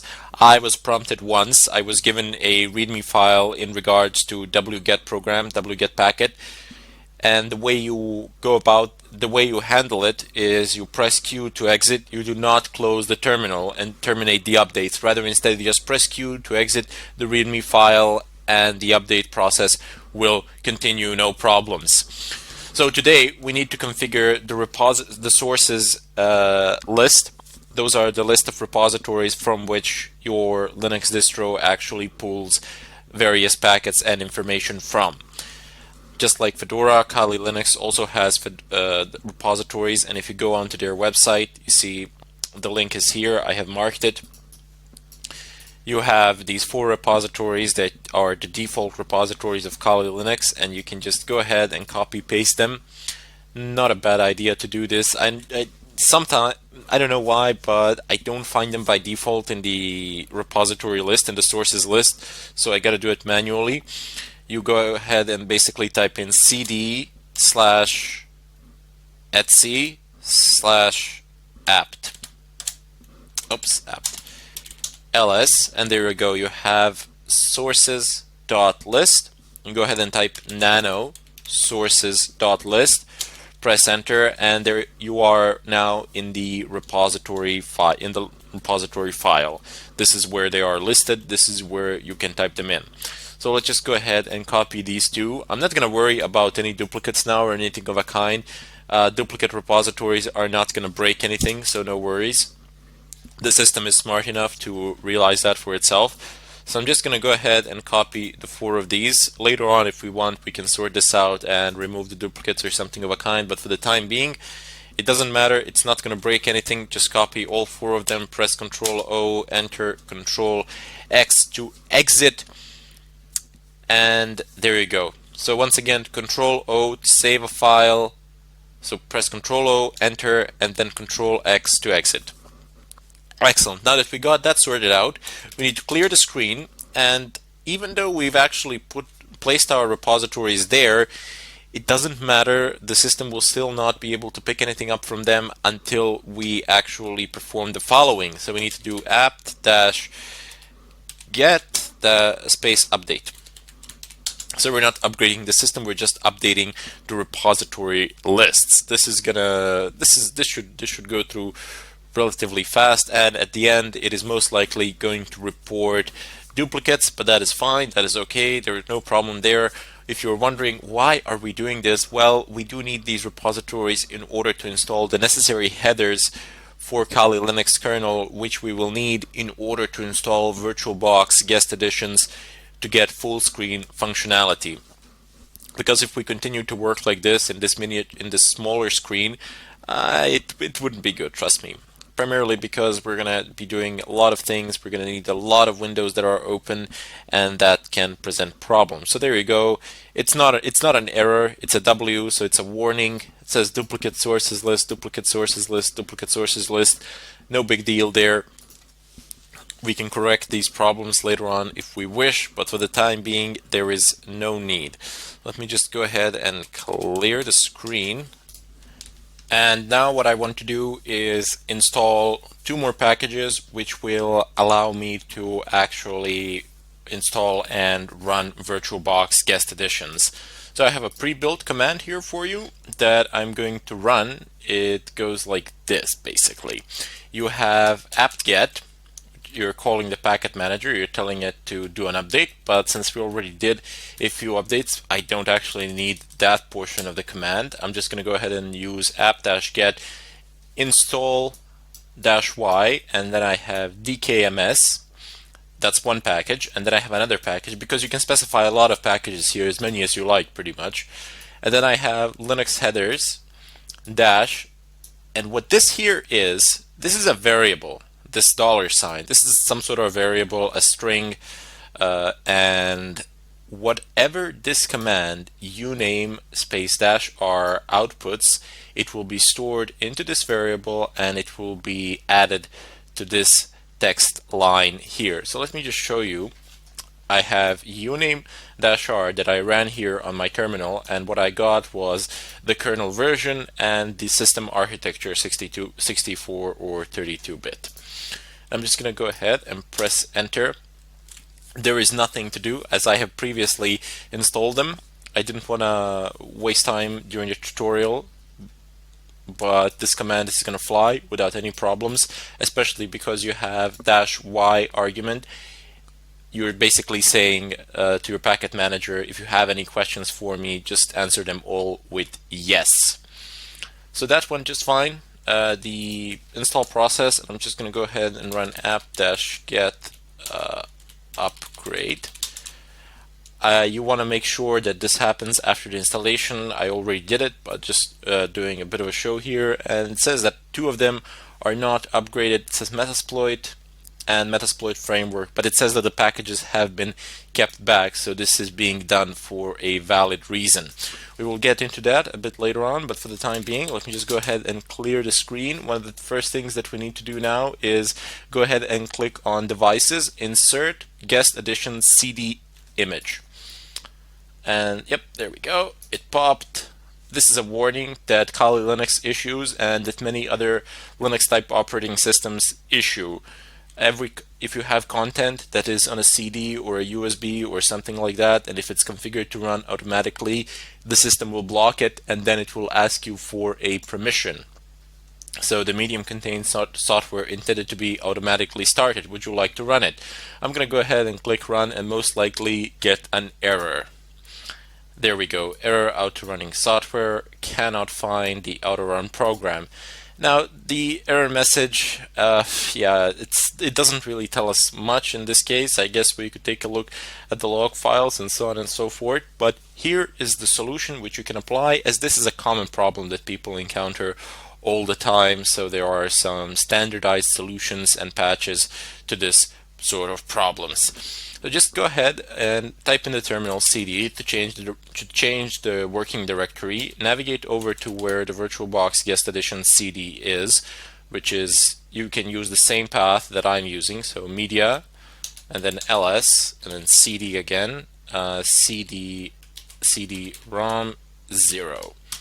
Excellent. So we are now here, and look, I have a listing of pretty much all the contents of the CD, basically. This is a virtual CD.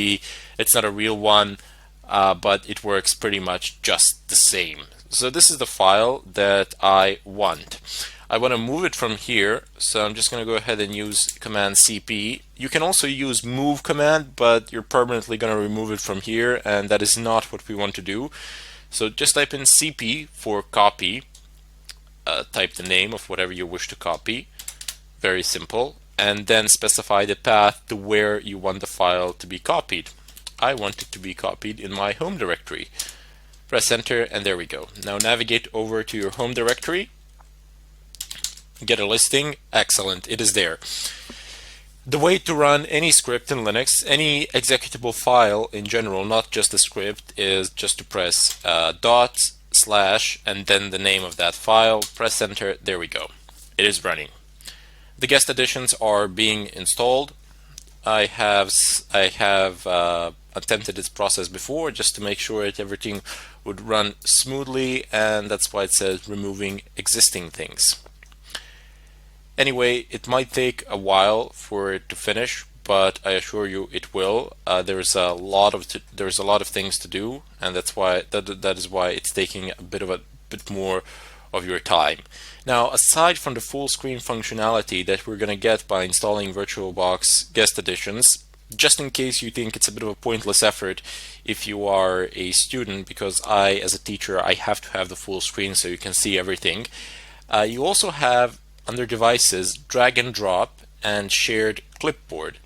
What these drag and drop, the name itself is self-explanatory. You just pull a file from somewhere and then pull it onto your virtual machine, or vice versa. But I don't like to enable drag and drop. What I do like to do is enable shared clipboard, host to guest. Now here's why. I use my browser on my host machine primarily because you tend to watch a video or two somewhere about something, and you don't really want to go about installing Flash on Kali Linux. It can be problematic. So host to guest copy pasting is very useful, and you will need it, I assure you. Now there is a shared folder settings. You can either construct a shared folder, or you can have a localized web server on both machines where you can pull the information from and put the information there if configured properly, but shared folders are better for such purposes. Anyway, you can review what has happened here. It has been listed here. The most important part of it all is that you don't have any reports of anything failing. So let's just go ahead and go over it. So all good here, guest addition, no failures here, none here, copying additional star modules, installing them, done. Excellent. Installing the Windows system drivers, very important, done, or just restart the system, the Windows system. Okay, so let me just go ahead and attempt to restart the graphics. So init run level 3, nope, init run level 5. Will this work? Nope. Apparently it works on Fedora, but perhaps the command is a bit different here. I'm just going to go ahead and type in reboot. Reboot is a lot safer option. Init 3 and 5, they are run modes of Linux.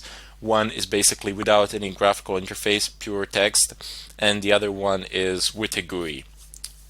The safer option when you conduct installation of such packages that relate to the kernel directly, and especially if you have several of them, is simply to reboot the machine just to be on the safe side.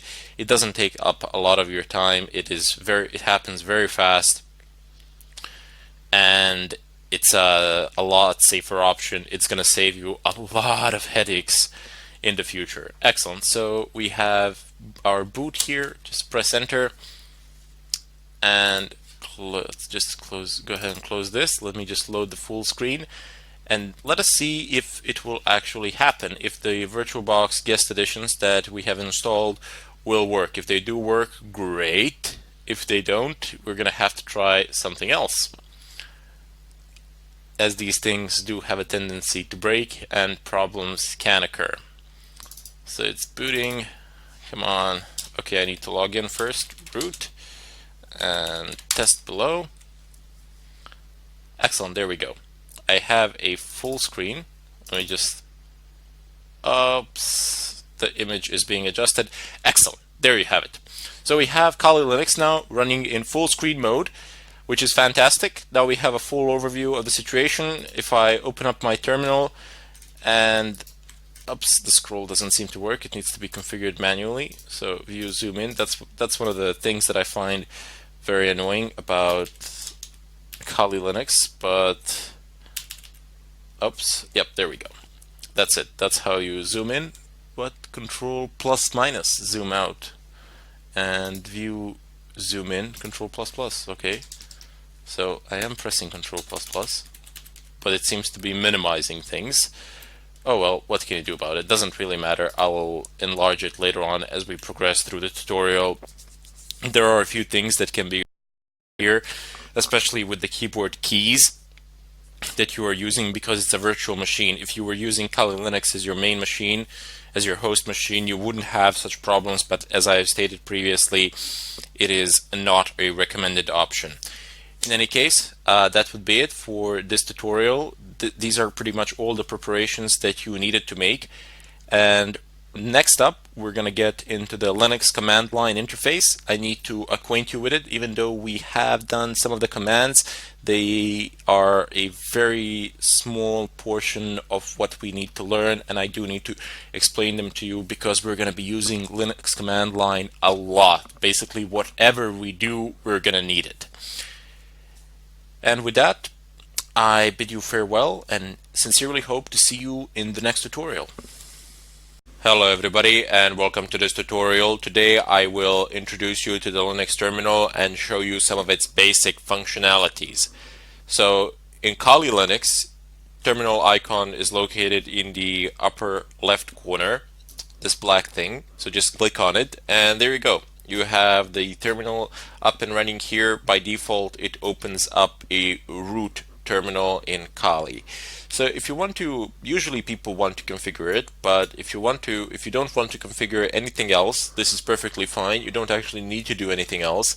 However, 99% of the time, people will configure the terminal to suit their own needs and purposes. For example, I will almost always increase the font size so that it is clear and visible and that I have a better overview of what I am doing at the moment.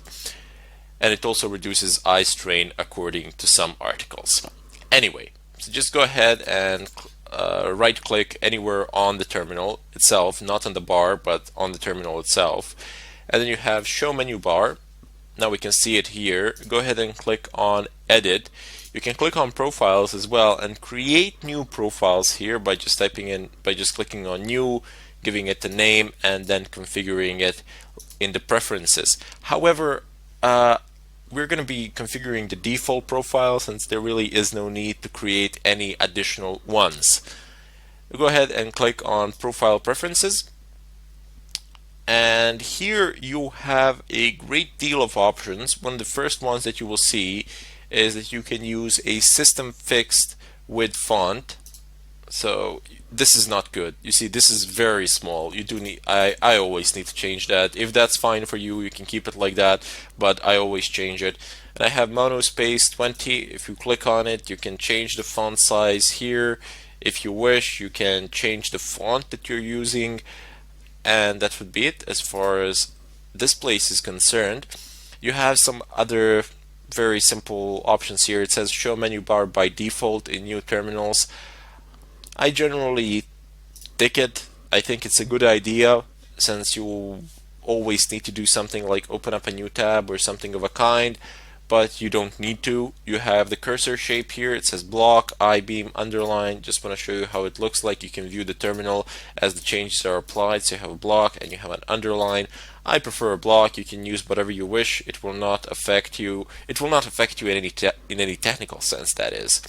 Have title and command. We don't actually need to change anything there. You can change the title if you wish. We have colors. So I think that this color scheme is appropriate and fitting for me, but you can change it any way you like. You can customize it to the point of extreme. You can change the text color, the background color. You have the color palette here, so you can do whatever you want here. You have built-in schemes. So you have, it says white on black. I can say green on black, or oops, sorry, cancel. I can say green on black. Does it have blue on black? Nope. Black. Oh, this was bad. I wouldn't be able to work on this one. So let's just leave it at black on white on black. Sorry. This is the best color. This is one of the best color schemes. I use on Fedora, blue on black, but I'm just gonna leave it as it is here. No need to actually change anything. Now in background, you have three features here basically. You have solid color like this one here that you are seeing, and you can choose a background image. You can download anything you want from the internet pretty much. You can configure it to be transparent or image background, and also you have the ability to have a fully transparent background. And if you click on transparent background, it's pretty much the same as having a background image, except in this case, excellent, I'm just going to configure it to transparency levels, and that's pretty good. Except in this case, your background image will be your desktop image pretty much, depending on where your terminal is. In scrolling, there's an important feature here. It's scroll back. So you don't want to have 512 lines. You want to go ahead and click on unlimited, unless you're severely limited in terms of RAM and unless you're typing in a large amount of commands or something of a kind. But in any case, it's better to have unlimited, especially in not only in environments such as these, but rather instead in cases such as these. You don't need to do anything here in terms of compatibility. I'm just going to go ahead and close this, and I have selected a transparent background. And you see this only works for a desktop image. It doesn't actually show icons or anything of a kind. If I open up my web browser, it's not going to show it in the background. It's still going to keep the desktop background image, so the desktop wallpaper, should you wish to call it so. There's a slight delay when it goes about in the update, but it's fine. Doesn't bother us in the slightest bit. Maybe I will change this later on during the tutorial, see how I like it, but I just wanted to give you an option so you can do whatever you want with it. In any case, you can go ahead and click on File and Open Tab. I'm just going to go ahead and open myself 4 tabs, 3 new ones and one that I already had. So here you can switch in between them. It's very nice. There are no complications. For example, if I press open up a new terminal, I gotta click here and then I gotta click here, and usually you're gonna have, I'm just want to show you what it's like to have 4 of them. So yeah, this is not actually manageable, especially because you don't know what you are doing on which terminal. People sometimes split their screens into terminals. I sometimes do that. It's very nice, but we will deal with that a bit later on when we get into some serious stuff, when we actually need multiple terminals. But tabbing these terminals, it's very nice, primarily because you can actually see what you're doing on each one of them in the header. See, these things that I'm selecting, that I'm clicking on now, they are headers of the terminal, or so you can call them. And if I, for example, in this terminal, I'm going to go ahead and say I want you to go into home, change directory to home, change the working directory, that is. And if I change it here to var, and if I change it here to var logs, and if I want to go here to TMP folder. Excellent. So on each of these tabs, in their headers, I can see where I am. So this one, it's home. This one, it's TMP. I don't need to click on it to know. This one is log. So I can know what I'm doing in every particular terminal. And even though you can have a program running or something like that, it's still going to write it out in the header, and you're going to get some extra information there. It's very nice, very useful, and it's going to help you out a lot as we progress through this course and as we get into more complicated stuff.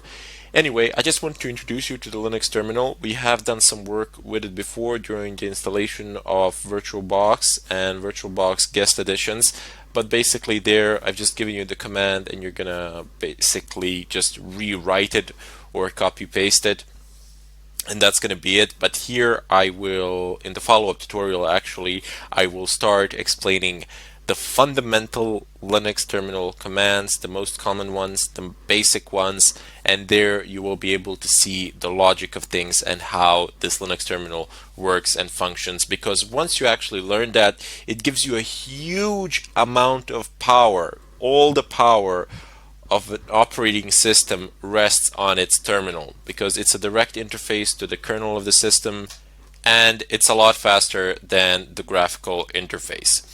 Now, one more keynote that I would like to make here. Once I teach you how to use the Linux terminal, and once you get into habit of typing in commands, you can use them for a wide variety of purposes. You not necessarily need to use these things for pen testing or something like that. You can use these commands for network administration, or you can use them in order to troubleshoot problems with the system, and so on and so forth. So you get a far wider spectrum of options in terms of jobs or something of a kind, as opposed to just learning something that you can only use for pen testing and nothing else. In any case, I bid you farewell, and I hope to see you in the next tutorial. Hello everybody, and welcome to this tutorial. Today I will go over a few basic commands which you will need in order to follow this course through.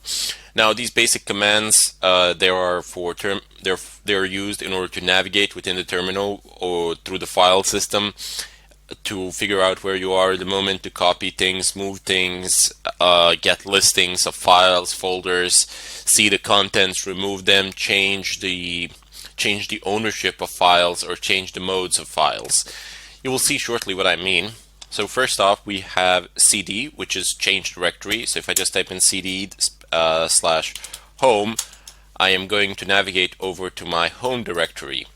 CD stands for change directory. As I said before, you are literally changing your working directory. If you type in cd double dot, you will always go one step back.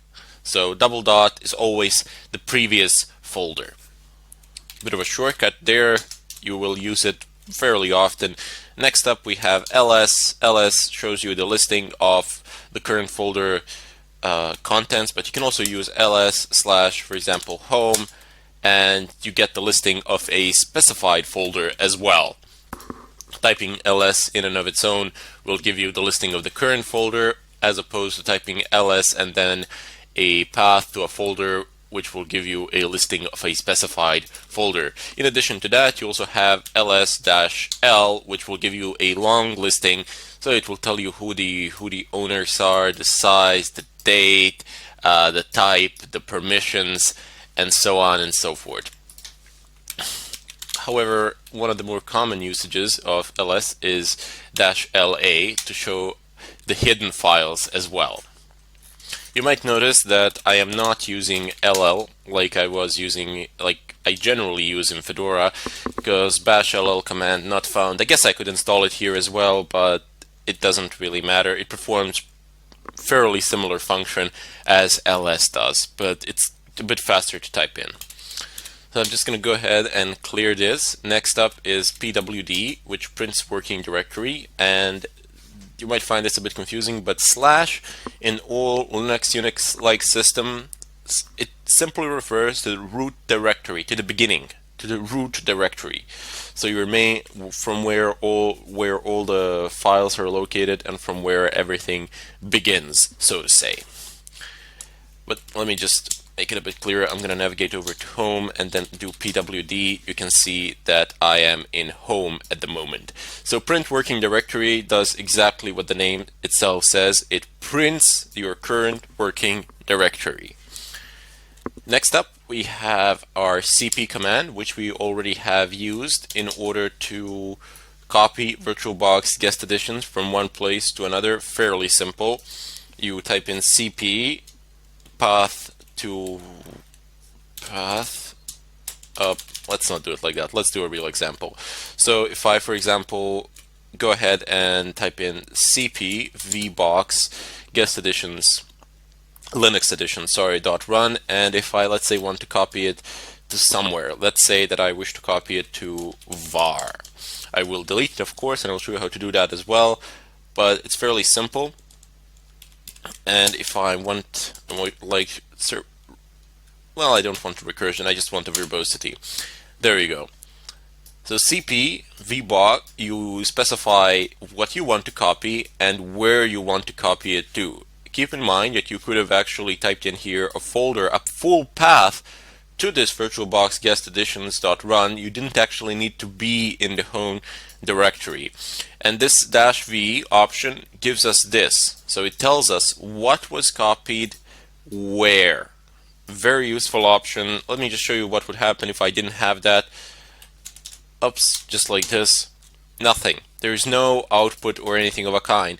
Now this is fairly simple when you have one very small file and you don't really care, but when you have a large file, let's say 20 gigabytes or so, and you are copying it, you're just going to have a blank screen below. Nothing will be happening. You will not be able to figure out that whether the copying process is going on or whether it has actually crashed, bugged, or something of a kind. So just pass a -v option, which is always useful to have, simply because the machine actually tells you what it is doing. Now you might have noticed that all of these commands, more or less, they have their own arguments which can be passed to them in order to modify what the command does. You can view a listing of these arguments. You do not need to memorize them all. So just let's take an example of CP. I'm going to --help. So this is a universal way of getting help on a particular subject within the terminal. You type in the command space --help. Press enter and you get a listing of possibilities.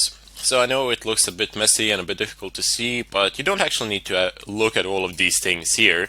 You just scroll upwards and there you go. You can see all the arguments. They are listed clearly here. You have the argument here, and then you have an explanation of what that argument does. For the time being, you're not going to be able to memorize all of these, but over the time, as you practice more and more, and as you start actually using these commands, you will be remembering more and more and more and more without actually wishing it. Basically, you'll be caching the information, so to say. Anyway, over here in the upper part of this help menu, you get usage. So in usage, you get the format or the syntax of the command. So basically, CP, you pass an option, and then you specify your source and destination. Very simple, no problems there. This is universal for all of the commands. You can always use the help menu. However, in addition to the help menu, you also have man pages. So if I type in man, and I'm gonna use a command pwd, man pages on pwd basically give me a download of information. You can see, okay, obviously it gives you the name, it's called synopsis here, but basically the syntax of the command. You get a full description of what the command does, full description of the arguments. You even get the author who actually wrote it, some notes, copyright, and some references to something else as well. This is a very short man page because pwd is a very short command and a very basic command. But for example, if I was to type in man grep, you can see that the man page is a lot bigger as I'm just scrolling down, and it seems to be on end. Grep is a multi-purpose command which I will show to you in a moment, but I just wanted to show the difference between a basic and a more complex command. Let me just go ahead and clear the screen. Next up we have move. So mv, that will cause a folder to move. This is how you rename folders to, or files. So let's just go ahead and navigate over to var, where I have actually copied this file.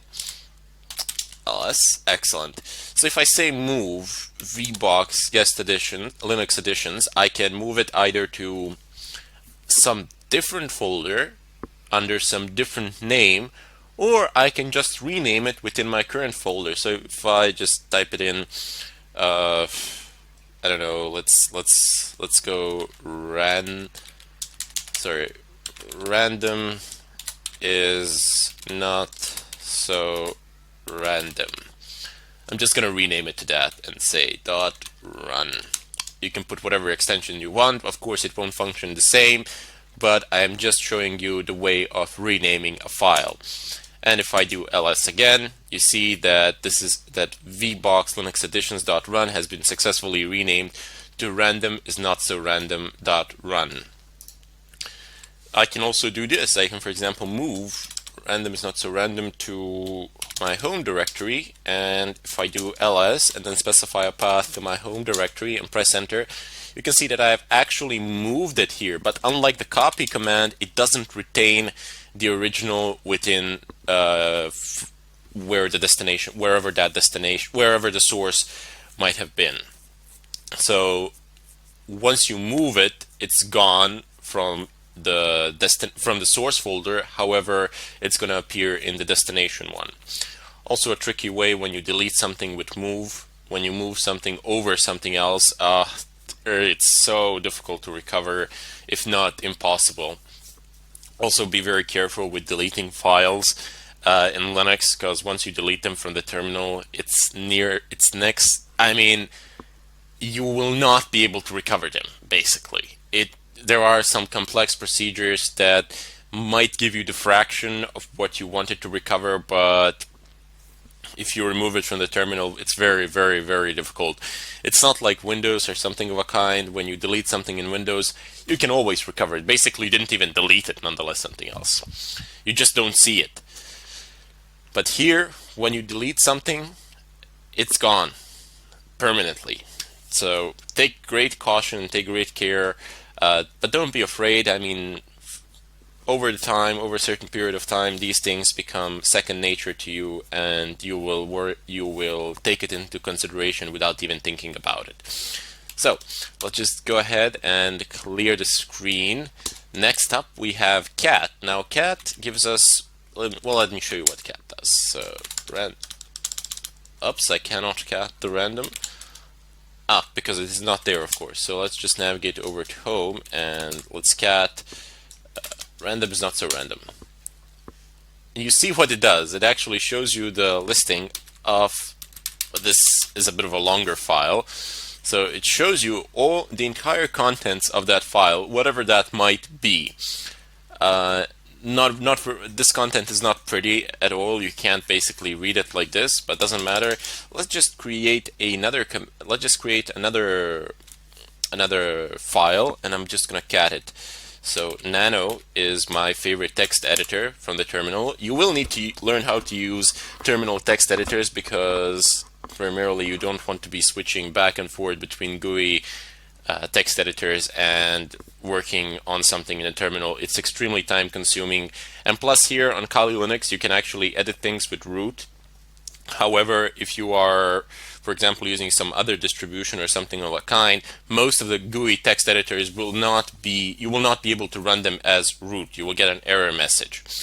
So that can be a bit problematic. That's why you should always learn how to use text editors that are terminal text editors. So just type in nano and type in the name of the file that you wish to create. So for example, I'm just going to go ahead and type in test. This is going to be a test file. No need to give it any extensions or anything of a kind. And there you go. Now we are in the nano text editor. So here I can, for example, write some text. Some random text goes here. Let's just do that. Okay, so you have a wide variety of options down here. Well, maybe not a wide variety, but certainly a good amount. So this is this caret sign X. It simply means Control X. So if you press Control X, you're gonna exit. Control O, write out. That's basically save. You don't need this. Where is basically the way to search things. So Control V, search, and no, let's say random. Press enter, and there you go. It's gonna point to random. It's going to find it, no problems. previous page, you don't need that. Next page, you're not going to be that engaged with it. So cut text is also very nice because it allows you to actually remove large portions of text at a relatively fast rate. So if I just say Control K, it's going to remove the current line where the cursor is, not what you have selected with your mouse, just so you know. Let me just bring that back. And I'm just going to go ahead and continue talking about this in part 2 in the follow-up tutorial. Until then, I bid you farewell. Hello everybody, and welcome to part 2 of this tutorial. And now let's go ahead and save the file. So press Ctrl O to write to output to the file. It says file name to write. You can actually modify it here, so you can type in some letters or whatever you want. You can change the name here, or you can even change the extension if you want. But there is no need for the time being. I'm just going to go ahead and save it as test. Just press enter. There you go. It says wrote one line. Control X to exit. There we go. Clear the screen. And now I'm going to use cat command to get a listing of this particular file, which is far more reasonable than the previous one, which you couldn't read. The cat command, by the way, was functioning properly, but it was mostly a binary file. Therefore, it gave you a listing, but you couldn't really read anything from it. So let's just go ahead and type in cat test. And there we go. It says some random text goes here. That is the text that we have typed into the text file and test file, and you can cat it like this. These things are very good, especially with files that you want to make sure you do not want to change them in any way, and you don't want to make any accidental changes or anything of a kind, and you want to quickly see what is located within that file. There is another way of doing this. Basically, it's ls, and let's go ahead and navigate over to etc apt ls, and here we have plenty of files to work with. So let's just take sources.list as an example here. So if I do cat sources.list, I'm gonna get everything that is within that file as before, and it's gonna be listed in my terminal here, there to stay. It's not gonna go away anywhere. But there is another command which I can use. Let me just go ahead and clear the screen. It is called less, and if I type in less sources.list, I'm gonna be prompted with a new tab where I can actually view things here. Not a new terminal tab, but a new workspace within the terminal itself. And when I press Q, it's gonna exit and nothing will be displayed here. So very nice in terms of being neat and organized, and so on and so forth. So less and cat, very nice things, but you can use, for example, cat sources.list, and then the command that I have previously mentioned is grep. Grep means basically you pull something, you grep something from something else. Now here's what I mean by it. You type in cat sources.list and you type in a pipe. This symbol here, it's called a pipe, which basically states whatever the output of this is, pipe it to whatever command comes here. So I'm just going to type in grep, and let's say I want to type in src. Press enter. Excellent. So it will only print lines that have src in them. Linux is case sensitive, so when you are grepping, it's gonna check the case of the letters, whether it's lowercase or not. But you can give it an ignore case. You can type in like this, -i means ignore case. Oops, my bad. -i to ignore the case. You're gonna get the same output because there are no different things within this file, but you get the general idea. So this is how you would use cat with grep in order to pull things out of a file. Very important. This is a huge part of the Linux terminal, filtering through text files, primarily because we're going to be doing large network scans, and we will want to create files from which we will be able to pull useful information, which we will later in turn pass to other tools to do something with. Anyway, let me just go ahead and clear the screen for the time being. You also have echo, so echo, and I give it the quotation marks open.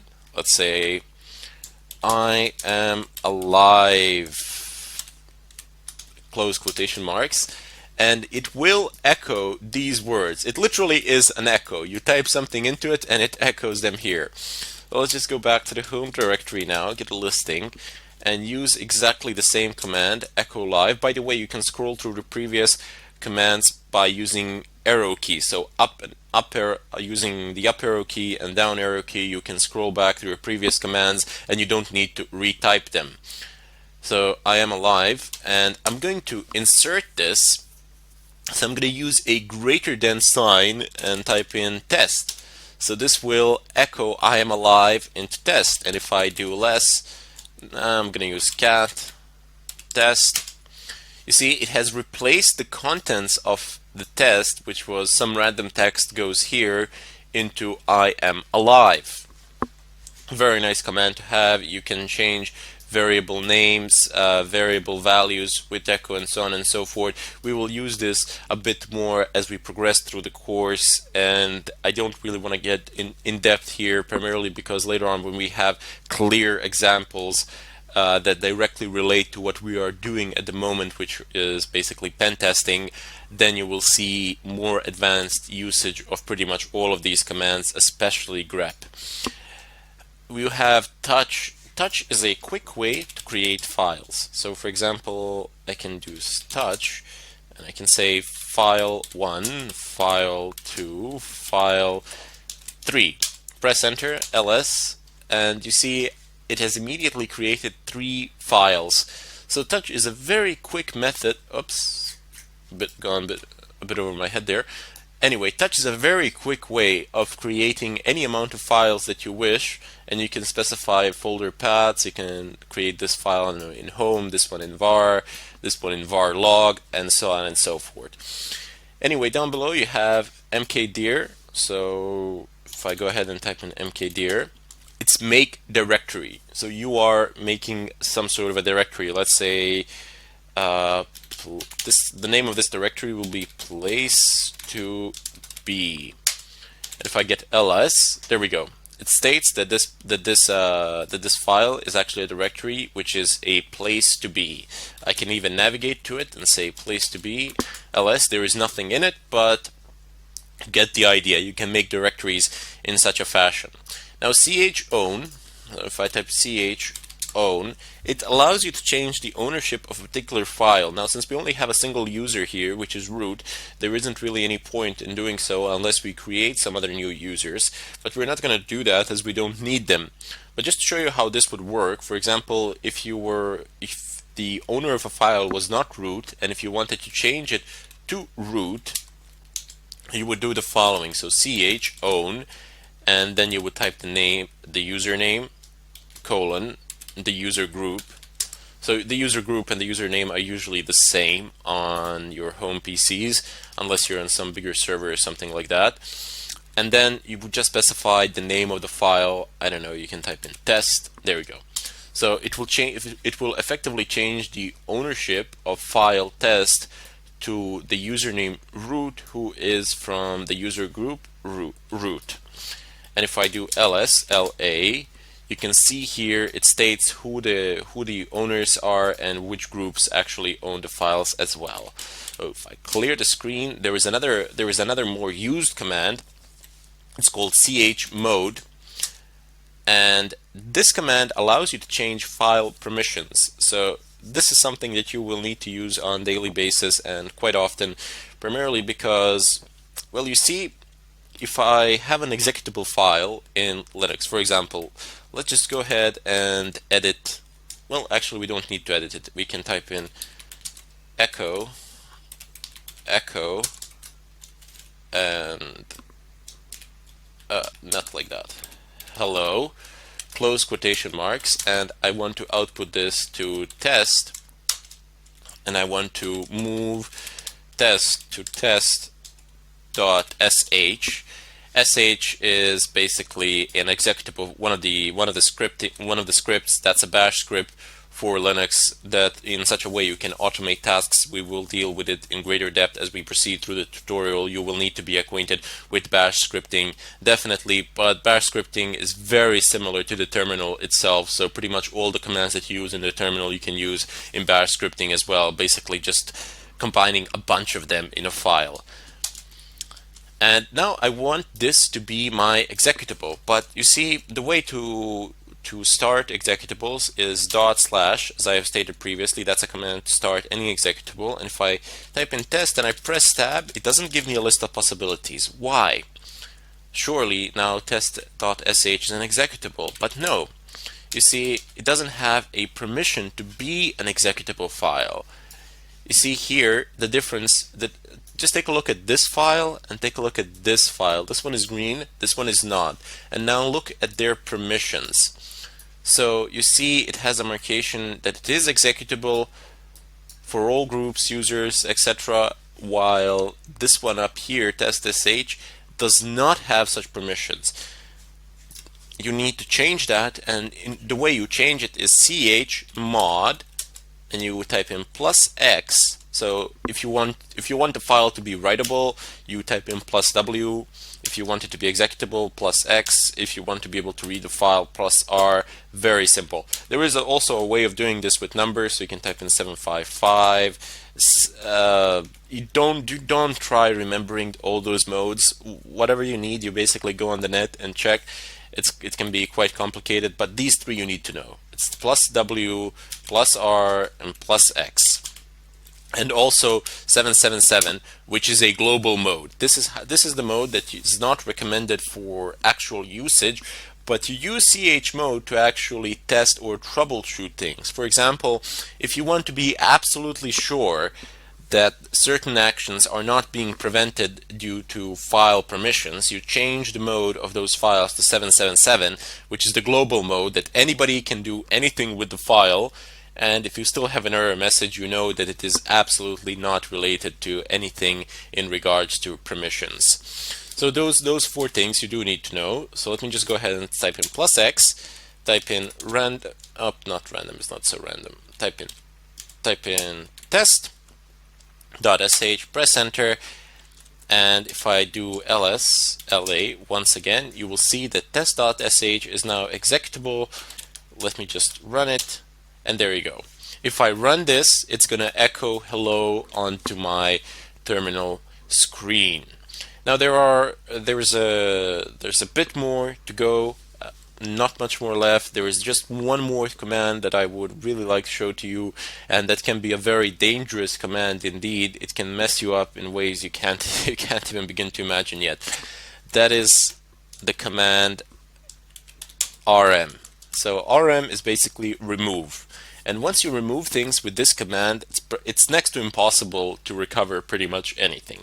So if I type in rm test.sh, it's going to remove it and it's no longer going to be there. But if I go ahead and navigate over to place to be and, I don't know, touch test, I'm going to make a new file there. And if I go ahead and say rm place to be, it's going to say rm cannot remove place to be because it is a directory. This is a failsafe of the rm. So you wouldn't delete a full directory because you wouldn't be able to recover it, and that would be really bad. What you can do is type in rm.f and then place to be cannot remove directory. Oops. Okay, no problems. You see, you get stuck. And I'm deliberately going to leave this part in the tutorial just to troubleshoot it. So you type in --help, and here you have recursive remove directories and their contents recursively. So that's a very nice option. So let's just go ahead and do that, because this will go into the folder and remove everything within the folder and the folder itself, hopefully. So let's just go ahead and type in rm-r place to be, press enter. There you go, it has deleted it, and there we go, it is no longer there. The -f function, -f that I have used, is forced. It will not ask you any questions. It will delete the folder or file, which can be also very dangerous. When you're using rm, you always want to be asked questions. In any case, as I said, I've deliberately left this in order to show you that even if you get stuck, don't worry about it. I get stuck all the time, and if you don't know what to type in, what argument to pass, just type in dash help, and take a look at what you can actually type. Read a little bit, and then use the options. Try it out. Sometimes it's going to work, sometimes it won't. But more often than not, you will be able to figure it out from the help menu. If you can't figure it out from the help menu, just type in man rm, and you can read pretty much everything that there is to know about this command here. And if you really can't perform the task, but if you can't find anything useful here, then forums are your next best bet. But trust me, you will succeed in doing it. In any case, this was a brief introduction to some of the basic commands that we will use. Please make sure that you know what each one of these commands does, at least its basic functions. And then later on we will get in depth and do more advanced stuff and use more advanced commands by combining them and so on. In any case, I bid you all farewell, and I hope to see you in the next tutorial. Hello everybody, and welcome to this tutorial. Today I will open up a chapter on how to stay anonymous. So there are several ways, several methods that you can use. First off, you've probably heard about these things. They are proxies. So you are just routing your connection through several different points, although this can be very slow depending on the speed of the proxies elsewhere. And you also know nothing of the other side. You know nothing of the servers through which your packets are going. So that can be risky, but then again, if you're just scanning something, if you're nmapping a network, if you're using nmap to footprint a network, why do you care? It's not of importance. However, if you're using proxies to log in somewhere or pass credentials or something of a kind, that is potentially dangerous, and you should not do that. I mean, quite literally, you shouldn't do it. The other option is to use some sort of VPNs and to encrypt your networks, to encrypt your traffic between you and the VPN service provider. Now, these things can be very fast depending on which one you have, so you can just pay for a service out there. I think a yearly subscription is like $100 and something bucks. A monthly subscription is like $10, something like that. You get a dedicated VPN static IP address, so you can do a lot of stuff, and they can be very, very, very fast. Furthermore, your traffic is encrypted, as I said, and the only way that somebody can figure out that you are doing something somewhere is if the VPN service provider actually relinquishes your information. However, this does not happen that often. This is very difficult to attain, especially if you get a VPN in certain parts of the world where they just generally don't give these sort of information out. But I wouldn't recommend doing that for white hat hacking, primarily because there isn't a need to stay anonymous to that extent. What we are going to be using VPNs and proxies mainly for, or what they are mainly used for in the world today, I would say anyway, this is just my personal opinion, is to bypass firewall settings, or firewall limitations, should I say. So here's a real life example that people have been using quite often, that people are using pretty much on a daily basis. Netflix, for example, has a certain range of IP addresses from which it allows connections. So if you are elsewhere in the world and you do not belong to that IP address range, it will not allow you to view anything on the site. It will not allow you to see movies or something of a kind. However, if you use a proxy, a good one, or if you use a VPN, you will be able to access the site as though you were coming from the country which falls within the IP address range list. So that's just one of the common examples of what people are doing. Not exactly legal, but well, people have been doing it. It's not exactly harmful or something like that. You're not taking servers down or anything of a kind.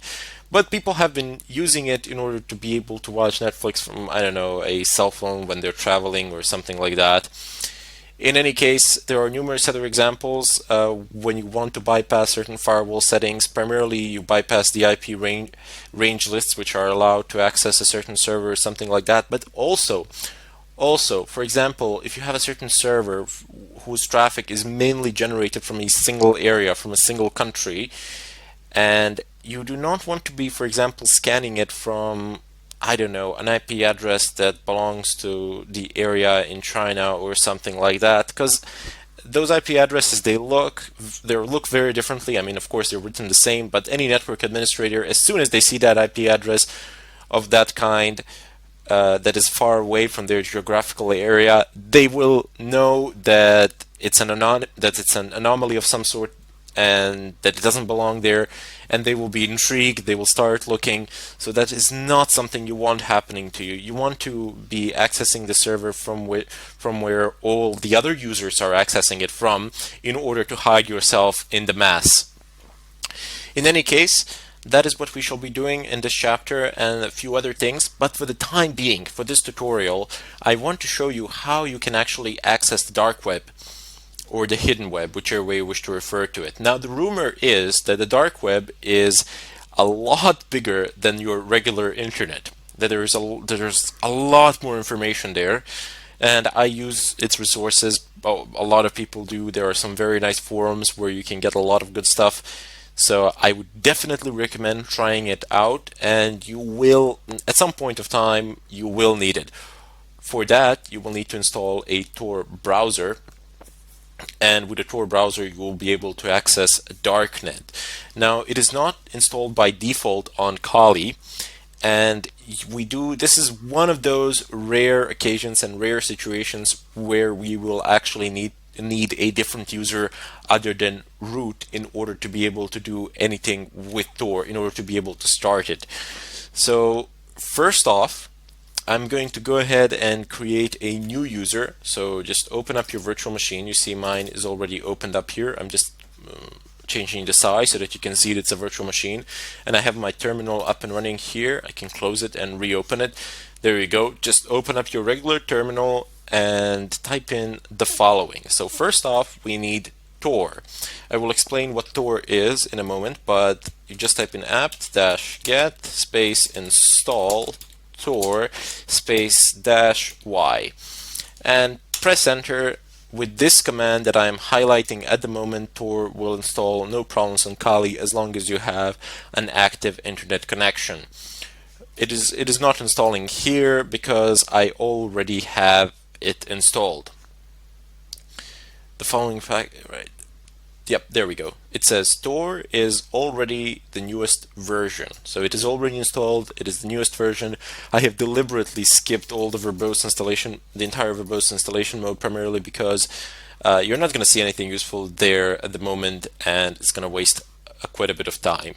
So just type in this command. You will not be prompted for any questions because of the -y argument, and the installation will go through no problems. Let me just go ahead and clear the screen. Now the next thing that we need to do is actually create that user that I have been talking about. So just go ahead and type in the command add user. Just a keynote here. There is also a command user add. Do not use this command for the time being, primarily because I have discovered that it causes some unnecessary complications which tend to hinder us along the way. So just go ahead and type in add user space, and now you can name your user whatever you want. You cannot use capital letters, if I remember correctly. That's the rule in Debian systems. So I'm just going to call my user random. I'm not going to call him random. I'm going to call him, how shall I call him? I'll call him test. Here, my user will be test. And there we go. Now it says adding user test, adding new group test, adding new user test with group test. That's pretty much what has happened here. It has created a home directory for that user. It already exists. What do you know? I have created it previously, but I have deleted it just to make sure that there are no mistakes in this tutorial. But it doesn't matter. If it will say here that the home test directory has been created, and that you will be able to use it. You do need this folder primarily because we're going to be doing stuff there which you cannot do with root. Go ahead and type in your password here. it doesn't show anything when you type. That's the standard way of Unix passwords in order to prevent anybody from seeing the length of your password on the screen. Very nice. So press enter.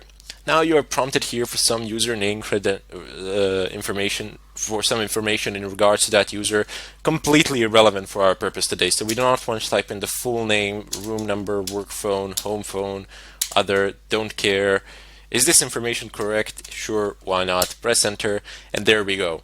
We have just effectively created our new user test to which we need to log, and then from there conduct our work. Now, a key thing to note here is that even though there is a way of configuring the Tor browser to run as root, it's not simple, but there is a way. Do not do that. I mean, do not primarily, it's not even a good idea to browse the internet as a root user. You can, if you pick any sort of viruses up, any sort of malicious code, it's going to run as root. So you don't want that on your system. You do not want to compromise it in such a way. And generally on the machine that you are performing these attacks, like this virtual machine of Kali Linux, you don't really use it to browse the internet. For the sake of examples, I sometimes open the browser, Firefox, basically Iceweasel, and do some stuff there just to show you the information. Or as you've seen now, I have downloaded from a very specific site. Actually, not now, but in a few moments you will. I will download from a very specific site a Tor browser. So just when you know exactly what you're doing and where you are getting it from, and when you have verification of the source, then you should use it as root, or you can use it as root, but otherwise do not browse the internet as a root user. That's a bad idea. However, we will only use this user, well, maybe not only, but mainly for our Tor browser. Otherwise, we will be using the root user primarily, because you can't do pretty much anything in Kali without the root user. All the tools more or less require these sort of root permissions, as they do tend to access network related things. Anyway, I will cut the tutorial here, and I'll see you in the second part of it. Hello everybody, and welcome to this tutorial. Today I will be talking about how you can configure proxy chains to work in combination with Tor in order to anonymize traffic, not only web browsing traffic, but rather instead all network related traffic generated by pretty much all of your applications. Now there are a few of those which will not work in combination with proxy chains. Namely, one such application is or piece of software is Metasploit. Now, Metasploit is practically a hacking framework, and it is of crucial importance for pretty much any sort of hacking activity in today's world, especially because it allows automated generation of code needed to break a certain system, and it also contains a list of vulnerabilities as well. However, what I want to do here today is show you how you can anonymize pretty much all footprinting traffic or Nmap or traffic generated by Nmap when you're gathering information, or even your web browsing traffic in a different fashion other than using a Tor browser, and how you can cover your tracks in general no matter what you are doing pretty much. So one of the first things that you do need to do in Kali Linux, it comes pre-installed, so you need Tor and proxy chains. These two things you would install on some other systems, Linux systems or Windows systems, doesn't matter. Tor is kind of tricky. I have seen versions where Tor is not installed by default, and I have specified in the previous tutorial, I do believe, how to install Tor, no problems. But yeah, what you would need to do here is simply configure and not install anything. So let's just navigate over to the etc proxy chains configuration file, nano /etc proxy chains.conf. Press enter, and there we go. We are in the configuration file. Let me just expand this actually. And what proxy chains is, well, it gives you an ability to route your traffic through a series of proxy servers and stay anonymous in such a fashion by hiding behind them. or by having them forward your requests so that it looks to the other side that your requests are coming from them as opposed from you. Surprisingly enough, there are a large amount of free proxy servers out there that you can use, but they're not very stable. You know, they go up and down and they're not very fast. So for specific targets, they can be useful, not for brute forcing, not for any form of brute forcing attacks. But if you are doing something to a certain target, if you're trying to log in or you're already logged in, you can definitely do it through proxy chains and it will be reasonably fast and reasonably stable as well. But if you're doing some sort of mass scanning or you're brute forcing a password or something of a kind, proxy chains with a list of proxies selected from the internet, free proxies, that is, that's not going to work out. I mean, it's going to work out eventually in a technical sense, but it will consume more time than you can spare. And by more time than you can spare, I mean like a month or two to do a simple scan. So that's not an option there. There are other ways of doing that. Uh, but for the time being, I just want to show you how you can use proxy chains, how you can configure it actually, because it's really useful. I use it fairly often. A lot of people do, and it's a fantastic piece of software. So first off, you have types of proxies here which you can use. You have HTTP, SOCKS 4, and SOCKS 5. Now there are fundamental differences between these protocols. You always want to find yourselves a SOCKS 5 proxy, as that is the best possible one that has the ability to anonymize all sorts of traffic. HTTP, well, as the name itself says, it's for HTTP traffic, and SOCKS 4 is very similar to SOCKS 5, but it does not support IPv6 protocol and it does not support UDP protocol. So this can be the SOCKS 4 can be rather problematic. You always want to make sure that you're using SOCKS 5 wherever and however. Anyway, down below you have these options which we will go over. So basically how you enable these options, you don't need to type in some complex lines of code or anything of a kind. Basically just delete the hash and that's it. Save the file, the option is enabled.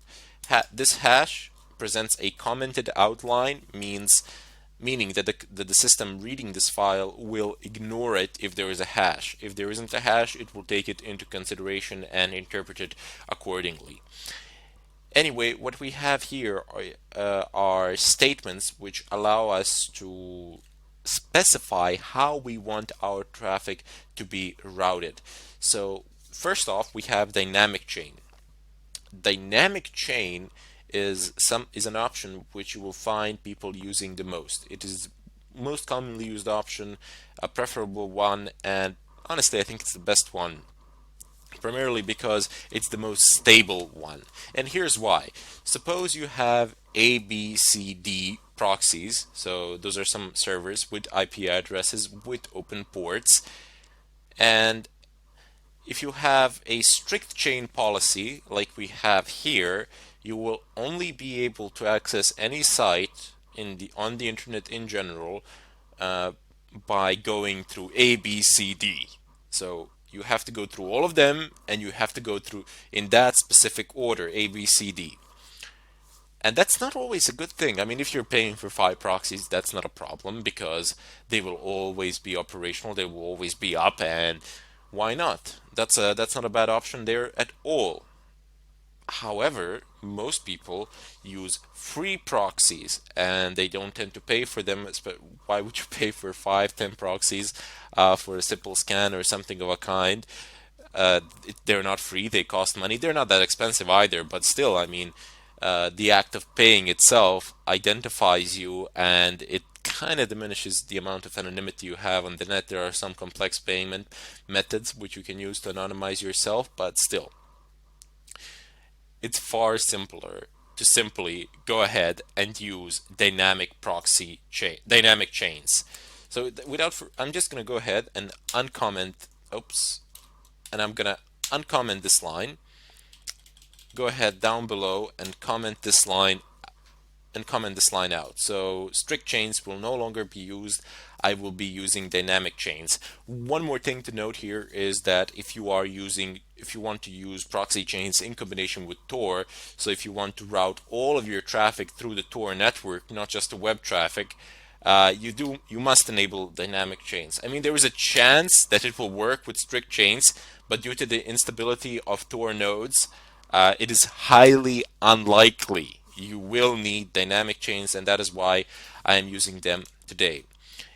Anyway, if you are using dynamic chains, it just gives you the ability to go from A, B, C, D to your desired destination by not having to adhere to any order. So let's say that C is down, you would go A, B, D, and it would work no problems. Even if B was down, you would go A, D, and you would still reach the destination. So as long as one single proxy is functional, it's going to work, and you don't require any specific order to it.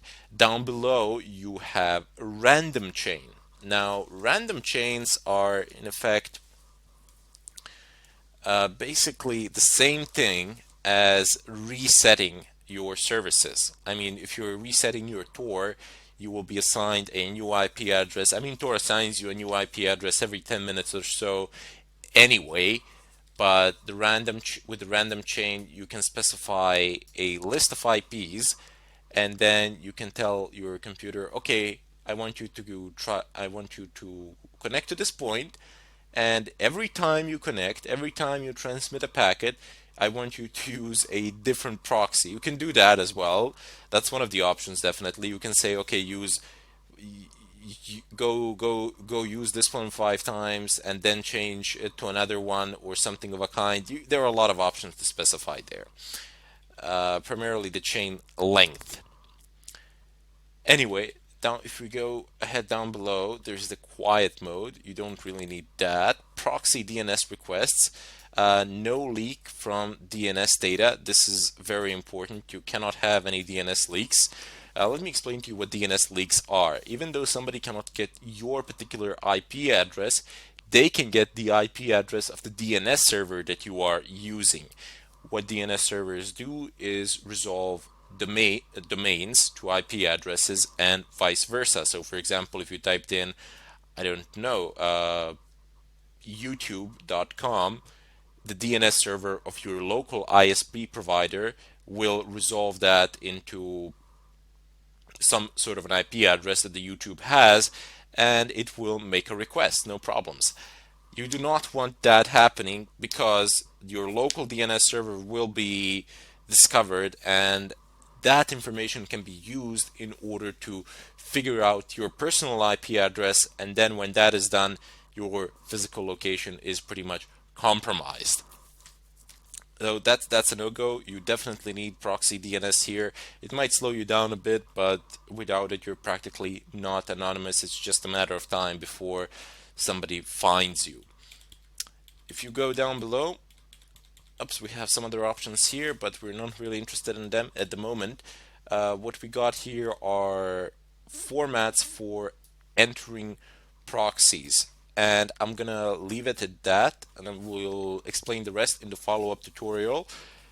But just a keynote before you go into the next tutorial, have a look at these. You don't need to go on the net or read anything about it. Just have a look at the format here, how they are written. This is an example of proxy chains and how you can write them down. And not a bad idea would be to figure out what these last things are here. So you have a type of proxy, you have an IP address, figure out what this number is, what this name is, and what this word here is. I will of course explain all of this in the next tutorial, but just try to figure it out on your own, and then you'll get the answers. It's pretty simple. Bid you farewell, and I'll see you in the next tutorial. Hello everybody, and welcome to this tutorial. Today I am going to introduce you to VPNs, or virtual private networks, and how you can actually connect to them. Now if you go ahead and try to connect as it is, open up your VPN connections here, say configure VPN, you will see that all the options are unavailable. You will get an error message saying no VPN plugin available. Please install one to enable this button. And that can be problematic, primarily because you first need an internet connection in order to install these plugins. And if you are on an unsafe connection or something like that, I would definitely not recommend doing this. Rather, instead, do it from your home connection, install all the plugins, do all the necessary prep work, and then you can connect to a VPN of your choice through some other network as well. In any case, just go ahead and close this network manager. Let's just go one more time with my mouse over it, and it says wired network device not managed. Now this can present a bit of a problem, so let's just go ahead and solve that. It's an easy fix. Sometimes it can be a connection-wise problem that you cannot connect to the internet or something of a kind. In my case, it is not, but in your case, it might be. So let's just go ahead and fix it. It's an easy fix, no big deal there. Just type in nano slash etc network manager with a capital N, and again networkmanager.conf. So that's the configuration file of our network manager, and you see here it says managed equals false. So somewhere it's okay just to use ones and zeros, but I'm not going to take any chances here. I'm just going to type in true, and that's going to be it. Control O to save it. Control X to exit. Is it still? Yep, it's still not managed. That is because the configuration has not yet been loaded. You need to restart the network manager in order to apply the configuration. So just type in service network. Oops, nope. Network manager restart. Linux is case sensitive to the point of extreme. I mean, you can have two same files. So, for example, touch test and test, and if I created these two files, they would be completely different, even though they have exactly the same name, except the first letter is capital letter. Just felt like I should mention that somewhere around here, as it can be useful. And there we go. It says wired network if up down ETH 0. Now we are in managed mode. Now the interface is managed, and it is fantastic. So this should work now. Let's just go ahead and clear the screen. I have a small leafpad file here. It's basically a list of commands for things that you need to install. I figured I would save some time by just writing them down here and not writing them manually during the tutorial, as that would be rather time consuming. So anyway, I'm just going to adapt this because I want to be able to see what is going on when I run these commands. We're going to need a bunch of plugins for our network manager. What we will need is OpenVPN and PPTP, but I'm just going to go ahead and install the rest as well. So let's just add the -y, so we are not prompted with any questions or anything of a kind, and that should work far better. -yes. And I could actually do one more thing. So let's see if we can have them all done in one line. So type in app-get install, and we can just copy these package names. Actually, the amount of -y's that I've passed there is unnecessary, but perhaps if I've done it in a different way, it would make a difference. I can just pass one -y at the end of this long command, because I'm just going to list the packets that I wish to install, and it should work, no problems, if I can get around to it. Excellent. So what is the last one? Strong. Control Z, just bring me back. Yep, there we go. And I need Network Manager VPNC as well. So let's just go ahead and paste that here. And the last one is the GNOME extension, of course, for GUI. So paste it. Pass -y at the end, press enter, and there we go. It's going to proceed on with the installation. There's going to be lots of new packets installed, although they're pretty small as there are plugins, so they shouldn't actually take too much of your space on hard disk or anything like that. The amount of space that they do take collectively, all of them, is like a couple of megabytes. I think that's it. No, even if that. The installation process is fairly fast. This will not take a lot of our time, but you see at the end it's well, not at the end, but it is restarting the network manager. However, I will perform a reset in the end. Let's see if I actually need it, or did it do it by default. I actually did it by default, which is very nice. So just by stopping and starting network manager, it's actually loading up the new configuration, and it seems to be working just fine. So we no longer need this set of commands. As you saw, you don't need to actually use every one of these individually. You can just use one apt-get install and then type in the amount of all the packets that you wish. So let's just go ahead and minimize this, as I'm not going to need it now, and I can click on add. And when I click on add, I get a list of possible VPN connections that I can use here, and I'm just going to call the tutorial here because in the next one we have a lot of work to do. We need to go onto a website, find a suitable VPN, and test them out, see how good they are, see what sort of IP addresses can we actually get from them. In any case, I bid you farewell, and I hope to see you in part 2. Hello everybody, and welcome to this tutorial. Today I will talk about MAC addresses, what they are, how they can be used, and how you can change them in order to hide yourself. Well, what is a MAC address? A MAC address is a physical address of pretty much not your computer, but rather instead the network interface in your computer, so the network card. All of your network interfaces, they have a MAC address, be it a wireless or a wired interface. Regardless, it will have a MAC address burnt into it. And as soon as you connect to a wireless network, or as soon as you connect to any LAN network with a wired cable or something of a kind, that particular MAC address is used to identify you in combination with an IP address within that LAN network. The MAC addresses do not go further, do not go outside the LAN, do not go outside the first jump from the first router.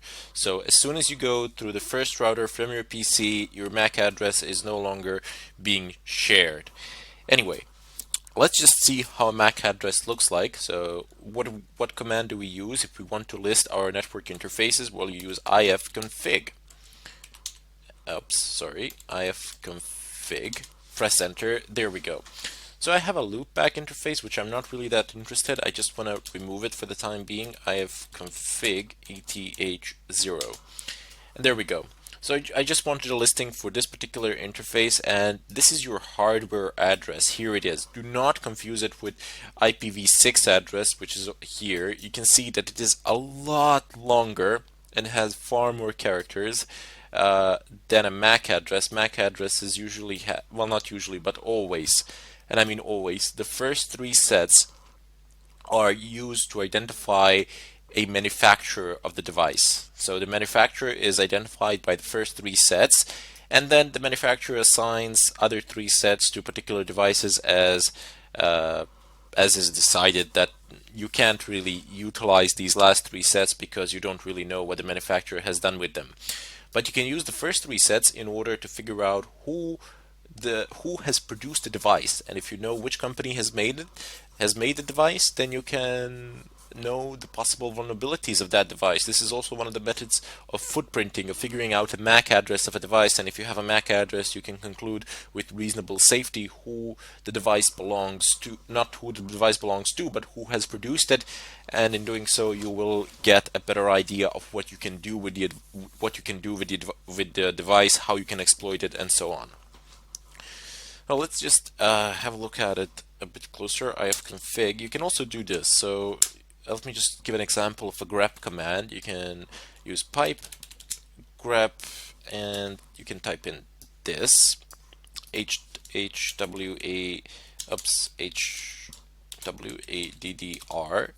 and there you go. This is a far better listing. So it will list ETH, link, Ethernet, and hwaddr, so you can see clearly what is written here. There are methods I can filter this through awk, awk, and then just remove this and leave only this to be printed out. But here you just have a better overview of the MAC address. This is how you can get it in a bit of a better way. Now keep in mind that this hwaddr can also be, a lot of things can be written here. That depends from one system to another, but it is irrelevant. You can always view it through using an ifconfig command, and then when you know how MAC addresses are written, when you know their formats, you can always recognize them even in the vast mass of information. I'll just go ahead and clear the screen. Since MAC addresses are used to identify you on a wireless network, you should definitely, I mean, they will identify the device, but nobody will know who is using the device. However, if somebody actually bothers to check the devices within the network, they will know who you are. They will be able to kick you off the network, and that's not a good idea. That's not what we want. We want to be anonymous and we want to hide.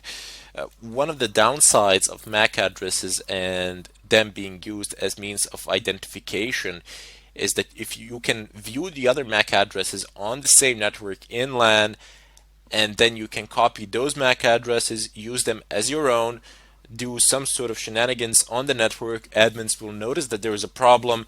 They will permanently ban that MAC address, and there you go. You have successfully DDoSed the person you wanted to DDoS. I have seen this used in class so many times. Basically, what people would do is figure out what the professor's laptop MAC address is, and then they would deliberately use malicious activity on the net, just try logging into a router a couple of times. The administrators would notice and they would permanently ban that MAC address, effectively rendering that laptop useless for that lecture because that laptop could no longer connect to the wireless projectors where the presentations were being held. So that's a bit of a downside of it all. They eventually did get caught, and it was a pretty messy situation, but I'm just giving you an example of how these things can be used and abused as well. Not suggesting that you should do something of a kind. Use it for a benevolent purpose. Use it to make money, to advance your career and something like that. Don't use it for silly things such as these because you literally have no gain, no benefit, nothing. You can only cause yourselves harm in such a way. Anyway, without further ado, you can use a tool called Mac Changer. So Mac Changer, press enter, and there you go. You see it is installed here, and it gives you certain, I have given it no parameters, nothing like that. So it says usage, Mac Changer option, and then device. But I don't want that. I want to use the help bar, and I'm just going to clear this Mac Changer dash dash help. Let's see what we have here.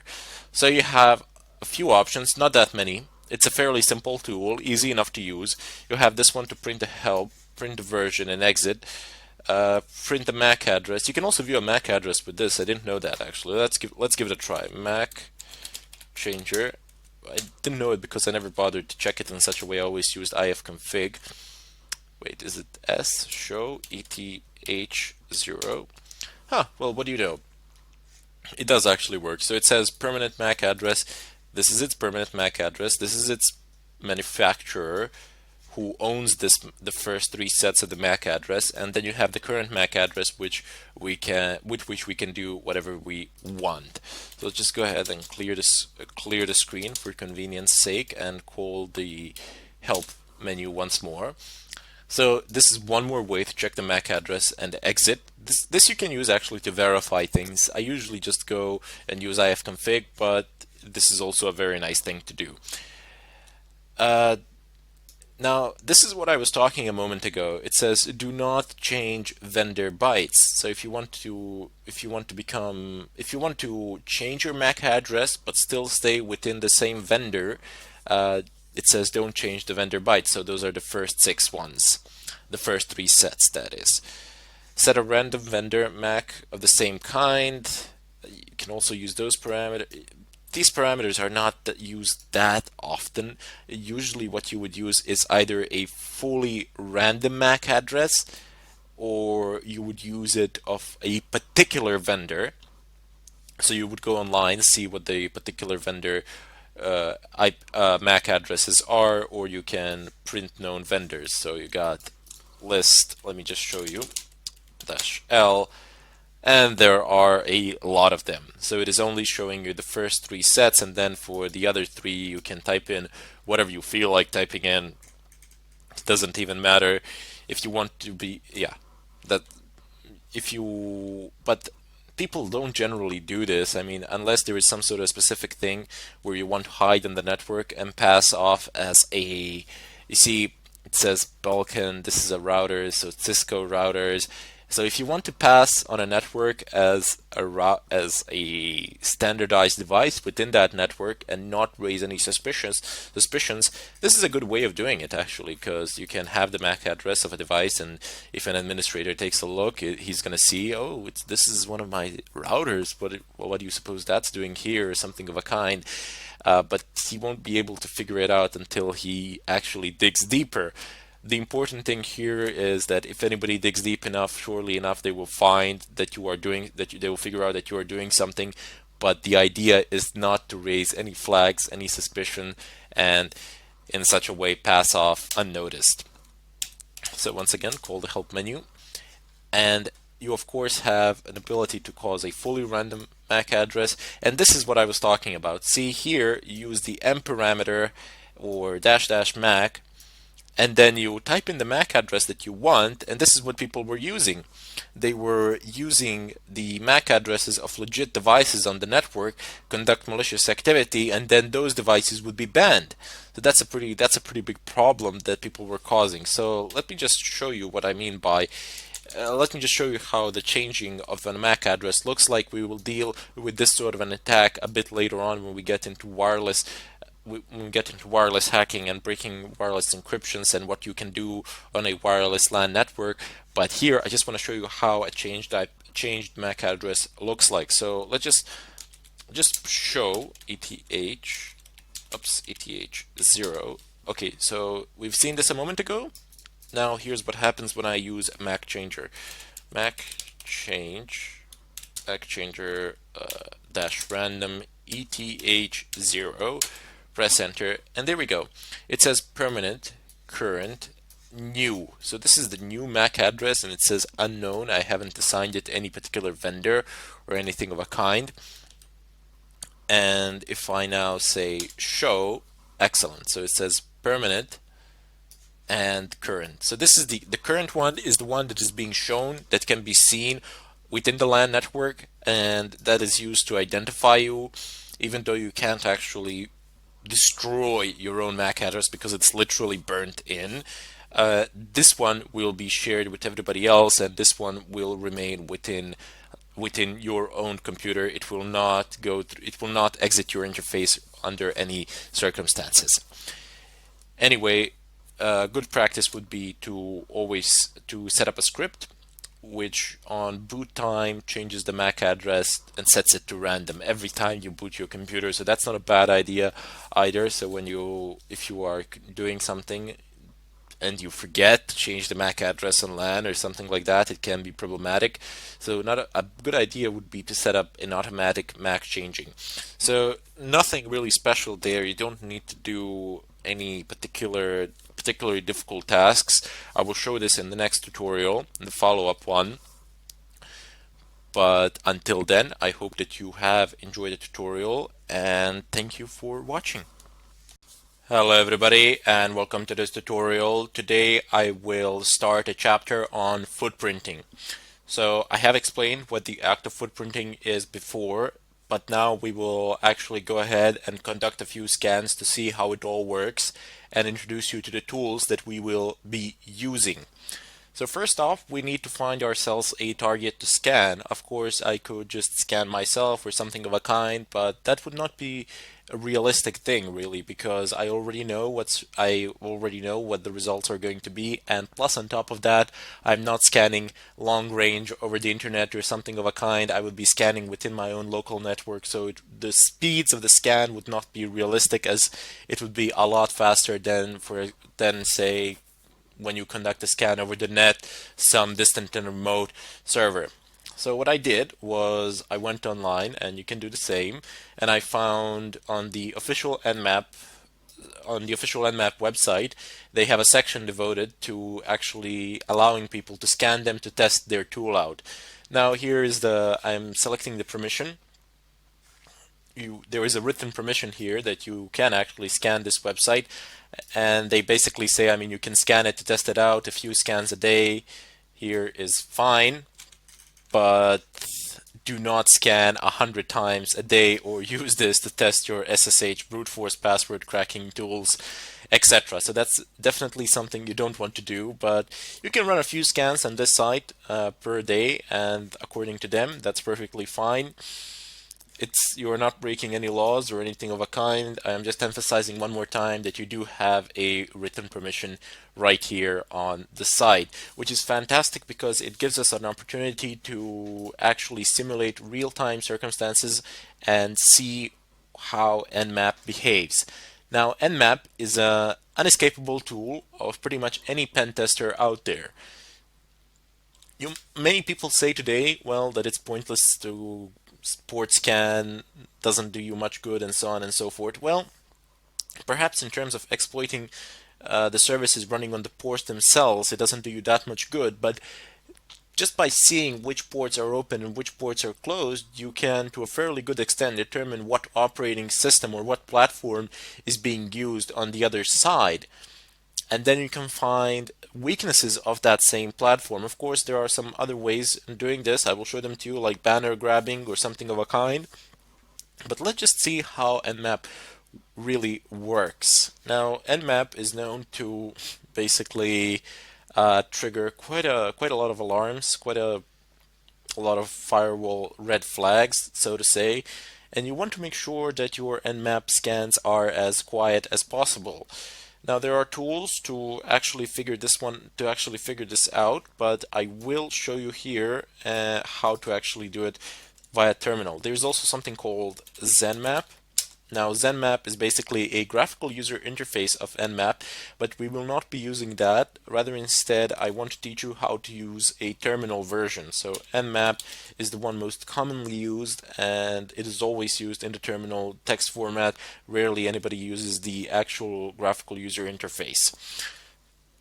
In the previous chapter, we have also discussed how to stay anonymous. So at the end of this chapter, I will be combining these things, scan footprinting, and the act of scanning, and anonymizing your scans. However, you might think about that before you get to the final tutorial of this chapter and perhaps try to do it yourselves. It doesn't matter if you fail or something of a kind. It truly doesn't. What is important is that you give it a shot, and you try it once, okay, failure, fine, no problems. Try it twice, thrice. The fourth time, you're bound to have some sort of results. As long as you keep improving yourselves, it's fine. In any case, without further ado, let's just type in, just nmap dash dash help. Oops, I mistyped that, of course. Nmap. Press enter, and there we go. There are a lot of options here. I mean, a ton load of options. Way more options than we actually need for some sort of basic things. However, uh, eventually, over time, you will come to understand that all of these options are not here for nothing. They are here because they were needed at some point of time, and they are pretty much all still used. So what you need to do is scroll down to the bottom, and here you have examples of how Nmap runs. So you type in Nmap -v almost always, 99% of times. 99% of time is verbose output. It's basically, you're telling your system to give you more information in regards to what it is doing. Dash A, I'm not sure where this function is. Oh, okay, here it is. Dash A, enable OS detection, version detection, script scanning, and trace route. Don't think we're going to need that immediately. There is dash O function, which is just for OS detection. Anyway, and then you can pass either this one, you see scanme.nmap.org, which is basically the domain name, which will get resolved to an IP address, or you can actually pass it an IP address. And if you're wondering what this is a mask. And it would be very difficult to explain in great detail what this is, but for the time being, know that this is actually an IP address range. So it goes from a certain IP address to a certain IP address, because this goes way into networking and binary numbers and so on and so forth. But you do not actually need to use this format. Not that many people actually use this particular format with the mask. They just tend to specify very specific ranges because they usually don't have the permissions to scan the entire subnet. Rather, instead they have to create lists and then skip certain IP addresses and then continue again from a certain point. So they do need to create lists, and that can be a problem. Now, up here, you at the top, you have another very important option that's going to come in handy. You have -il, input file name. So you can actually create a list, or in a file, a list of IP addresses, and then you can scan those particular IP addresses. There will also have an ability to do this. Look at what's written here. So just take a look at this segment, and it's 10, 0, and then this segment here, this octet here, it's 0 to 255, and then the last octet is 1 to 255. If you're wondering why I'm calling these things octets, it's because they have 8 bits. Each one of these has 8 bits, and it is represented in a binary form, so it can have uh, 8 zeros, or I don't know, 8 ones, or a combination of ones and zeros, but it has 8 bits, so 8 positions. That's why they're called octets. This is a very common form that people tend to use, and this is what you will find your cells using. Either this will be a method in which you will specify the IP addresses, or you will be passing files. So these files, usually people, well, they either make them themselves, or they can find these IP addresses on the internet. So in addition to this site, nmap.org, you also have this one here, major IP blocks. Let me just see if I've typed in that correctly. And this is yep, there it is. Okay, so this is a fantastic website. The entire range of pretty much all the IP addresses are listed here, and it also says who owns what. It doesn't say for every one of them who owns which one, but for example, you can search and find, and it's going to give you the appropriate IP addresses for that particular country, and it's going to give you the owner of those IP addresses. Usually it's just telecoms, but you also have other people who own them as well. So let's just give it a shot. Search, I don't know, let's just type in Germany, or I don't know, France, whatever. Okay, this is not the proper search, but no, that's not a problem. Actually, you can find it down here, and I'm not going to type it in here, or I could. Control F, France, there we go, down here, just saving myself a bit of time there, and there we go. So you have a range. This is a given range here. It's from 2000 to 215, 255, 255. This is a massive range. This is a humongous range. Look at how many, this is how many IP addresses you can have in total, how many of them you can generate within this range. So it's quite a lot. It's French Telecom. I don't know, for some reason they need it, so you can sort them out by the owner. And you can see that a lot of them are actually not listed here. Wow, France has like a lot of IP addresses assigned to it. They're not free, they cost money. Let's just go ahead and see down below. Where is it? Where is it? Okay, so you see all of these IP addresses, and this is a pretty massive range. So this is a telecom in France, sorry, not in French, in France. Look at how many IP addresses ranges they have. So that's quite a lot. And this site, as I said previously, you can use to figure out which IP address range do you wish to scan, but you usually do not have the permission to scan the entire range. You can scan certain IP addresses within that range for which you have a permission, but also a very nice site to determine where the IP address is from or something like that. However, always remember, once you get an IP address, your search engines on the net are your best friends. This is one of major components of footprinting. You can do the following. You can type in who space is, and then type in an IP address. I don't know, I'm just going to type in this random IP address. So if you don't want to see it here, you can have a look at it here. Oops. Who is? And I don't know, somebody's going to tell me who this guy is, or to whom does this. There we go. So I've typed in who is, and I've picked the first website out that I could find, and here I have all the information in regards to that particular IP address. I have a country, I have the username of the admin, I suppose. I have its status, remarks, source. I even have a, yep, there we go. There's actually an address, a physical address of the IP address, which is ridiculous. Yeah. So, as I said, search engines are your best, and I mean absolutely best friends. If you want to find pretty much anything on the net or something like that in regards to an IP address to do any sort of research. So those are the two tools that I have showed you. Actually, three of them. Well, one tool and two websites that you can the one tool, one website, and one search method, which you can use in order to determine where the IP address is from or who is using it, and even to determine its physical location. Although its physical location can be assigned to a telecom, and that telecom can assign it to a city and to a specific region in the city or something of a kind, and then you can find it on Google Map, on Google Earth or something of a kind.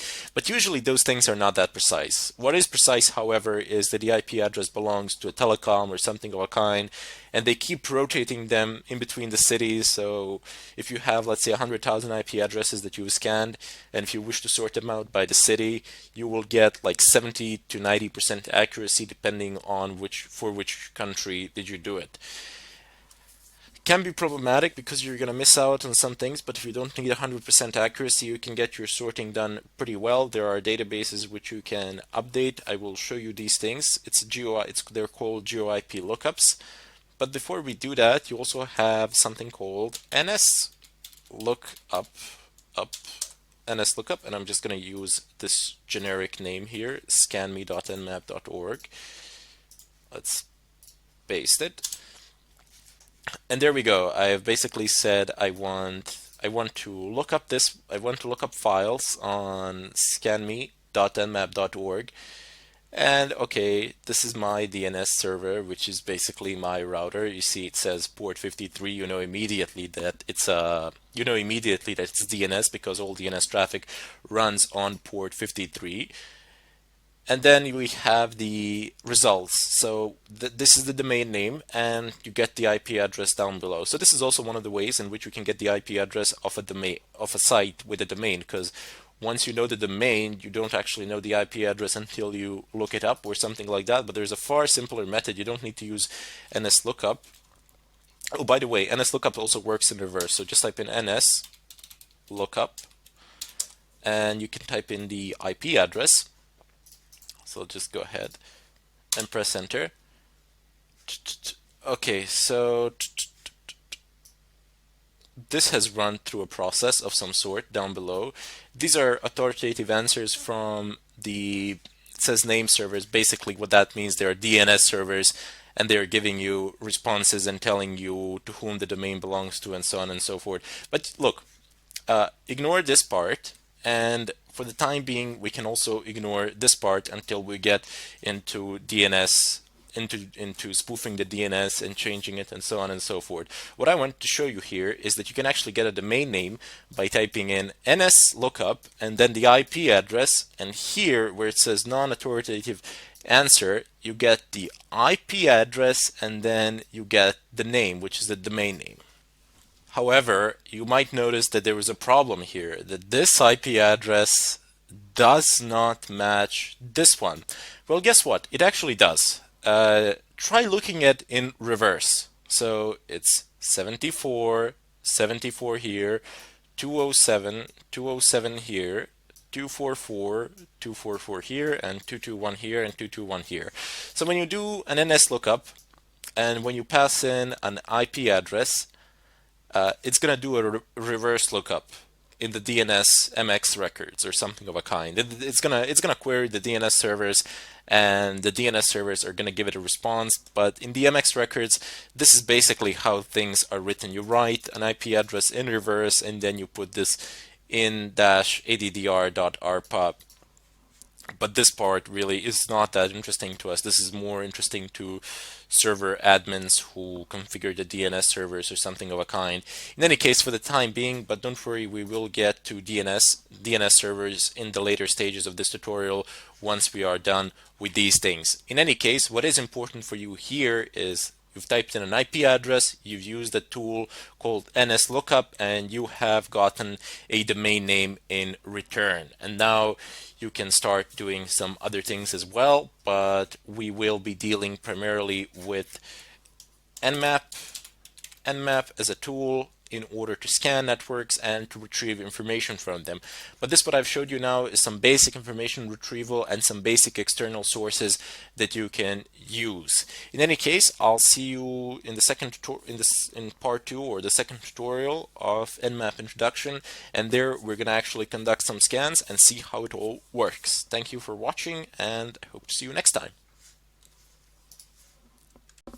Hello everybody, and welcome to this tutorial. Today I will begin a chapter on wireless hacking. So first off, you need to know that there are different types of encryption. There is VEP or WEP, and whoever still is using WEP doesn't really deserve to have wireless, just saying. Primarily because it's practically as if you had a free password or an open Wi-Fi.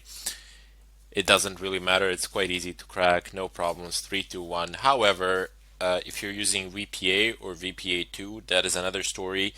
That's quite difficult to crack, especially if the passwords are longer or something of a kind. There are different methods for direct wireless hacking, and I really would not recommend them in all circumstances. There are some circumstances which are favorable to these sort of methods. However, what is always better is to actually get an IP of the router and then attack the router itself, because usually it has far more vulnerabilities than the VPA2 encryption that you are trying to crack. However, since we are cracking wireless, I'm just going to go ahead and type in ifconfig here, and you will notice that I don't have a wireless interface here. Why is that? Well, even though I have a network integrated card, wireless one, within my laptop, this is a virtual machine, and virtual machines do not support integrated network cards. They can only go through your through your host machine, and in such a way, virtual machines are secure, so you can install all sorts of stuff on them, viruses, etc., and you'll still be safe. They won't be infecting you, and they won't be able to disrupt the normal functioning of your host machine. However, there are methods where you can get a USB wireless card and plug it in, and you can set up a pass-through for your wireless machine and in such a way gain access to wireless. However, password cracking from a virtual machine is not a good idea. I mean, it's a terrible idea, especially using VirtualBox. Maybe if you were using Xen or something of a kind, where you have 90 to 95 native performance, that would be great. But using VirtualBox for password cracking, that is a really bad idea. Primarily because, let me just show you here. If you go devices, and I can click on, sure, why not? I'm just going to go ahead and click on network settings, and then I will get the menu for the other things. So let's just go ahead and click on general. Is it here? No, system, sorry. Look, first of all, it has base memory. This can be altered when the machine is off. You cannot change the settings here while the machine is turned on.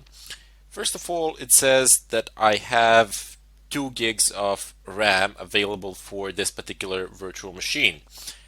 Now that's great for day-to-day operations, especially for Linux that requires 512 megabytes to run.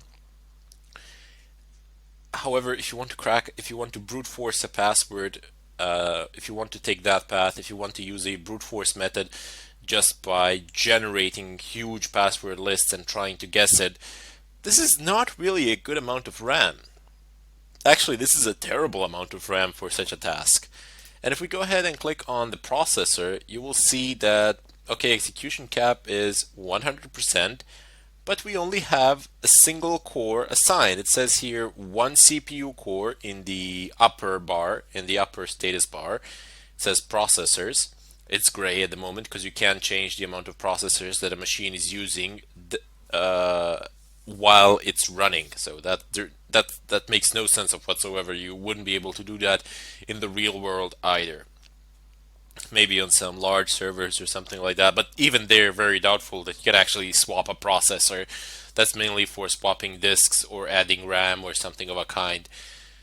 In any case, it has only one CPU assigned to it. I know it says here 4, but I have an Intel i7 inside, and the VirtualBox supports only four CPU cores for its machines, and it is take it into you should take into consideration that you really won't need more than four for your virtual machines, especially if you're performing some testing tasks, or I don't know, even if you're programming, unless you're doing something specific that is strongly related to graphics, you won't be needing that many cores or anything of a kind. One CPU is perfect. That's fine. You won't need any more. So anyway, I'm just gonna go ahead and click. Oh wait, acceleration. Yep, never mind. I'm gonna click OK here, and I just wanted to show you that in order to demonstrate that the resources of your virtual machine are simply not sufficient in order to support a brute force method. As I said, you can actually buy for about $20 somewhere in the store a network card, a USB network card with wireless one. Plug it in, pass through the ports, and it's gonna work, but it's gonna be terribly slow. What you need to do is either set up a dual boot, or if you are running a Linux machine as your host machine, you can do what I will do now. Let me just move away from this. Excellent. So, because my main machine is Fedora Linux, I have installed all the necessary tools on it. Pretty much you can install the same tools on Fedora as you can on Kali. And I will be doing my pen testing from here, from Fedora. I will exit the virtual machine. I will no longer use Kali for this purpose. However, if you are a Windows user, if you don't have a native Linux system as your host machine, you will also be able to do this in Windows. I will show you the installation process alone. I will not show the actual method, but principles are the same. Primarily because when you do it in Windows, you have to use the GUI mode, and quite frankly, for these sort of things, I personally do not like to do them via GUI. It's far more effective to do them from the terminal. So some of the tools that we will need, I will just mention them here, and feel free to read up on them a little bit in the net as you progress through the course, and then go through the videos as well. So there's a lot of extra information out there on the net, especially if you're facing some sort of bugs or something of a kind. Also feel free to post it in the question section if something is not working. I will be more than happy to try to fix it for you. So just type in yum search. Oops, sorry, yum search. This is one of the tools that we will need. Air crack -ng. Press enter, and it should find it shortly. There we go. AirCrack is in the default repositories of Fedora, and you will be able to find it there without any sort of problem. So it says AirCrack-ng x8664. This is a standard for wireless, and it says sniffer, VEP, and VPA PSK key cracker. We're interested in this part, key cracker. Basically, you can install it anywhere. We can even install it on the virtual machine, capture the file on the host machine, transfer the file there, but there really is no point to do that. Now we will install it, and I will teach you how to use it. There are lots more things related to AirCrack, but there is one more tool that we will use that employs a completely different method, uses a completely different way of cracking wireless passwords. And we'll mainly be talking about VPA and VPA2 passwords encryption methods. I will do a brief demonstration of how to crack WEP, but I mean, chances of you encountering WEP in today's world are practically non-existent. I mean, if just you open up your cell phone, I don't know if you're using Android or Apple's phones or whatever, or Windows phones and whatever else is out there.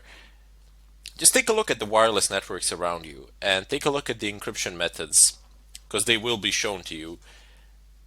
You will almost never see VEP. If you ever do see it, it's practically open Wi-Fi because web has been cracked. It takes a very short amount of time to break it without any sort of problems. You don't need to use any sophisticated methods of any kind or sort. A child could crack it without any problems. Basically, just follow through the procedure, and that's it. Now, as I was saying, there is another method of doing this for VPA, and the tool name is Reaver. Reaver. Now, Reaver is not in Fedora's default repository, so we will need to go through the installation process and find it on the net. But basically, what Reaver does is guesses the pins on your router. So most routers these days have pin authentication, whereby you press a button and everybody around you can connect to that router, basically. These things have been invented primarily for Windows users. Rarely, very rarely, will you find a Linux with support for pins, primarily because the method is highly insecure. I mean, that is really one of the downsides of wireless. If you're using pin authentication, you should definitely disable it on your home routers, as it enables malicious attackers to basically uh, take your Wi-Fi, get your IP address, and from there move on to more serious things. I will show you how to disable these things as well on one of my routers that I have here.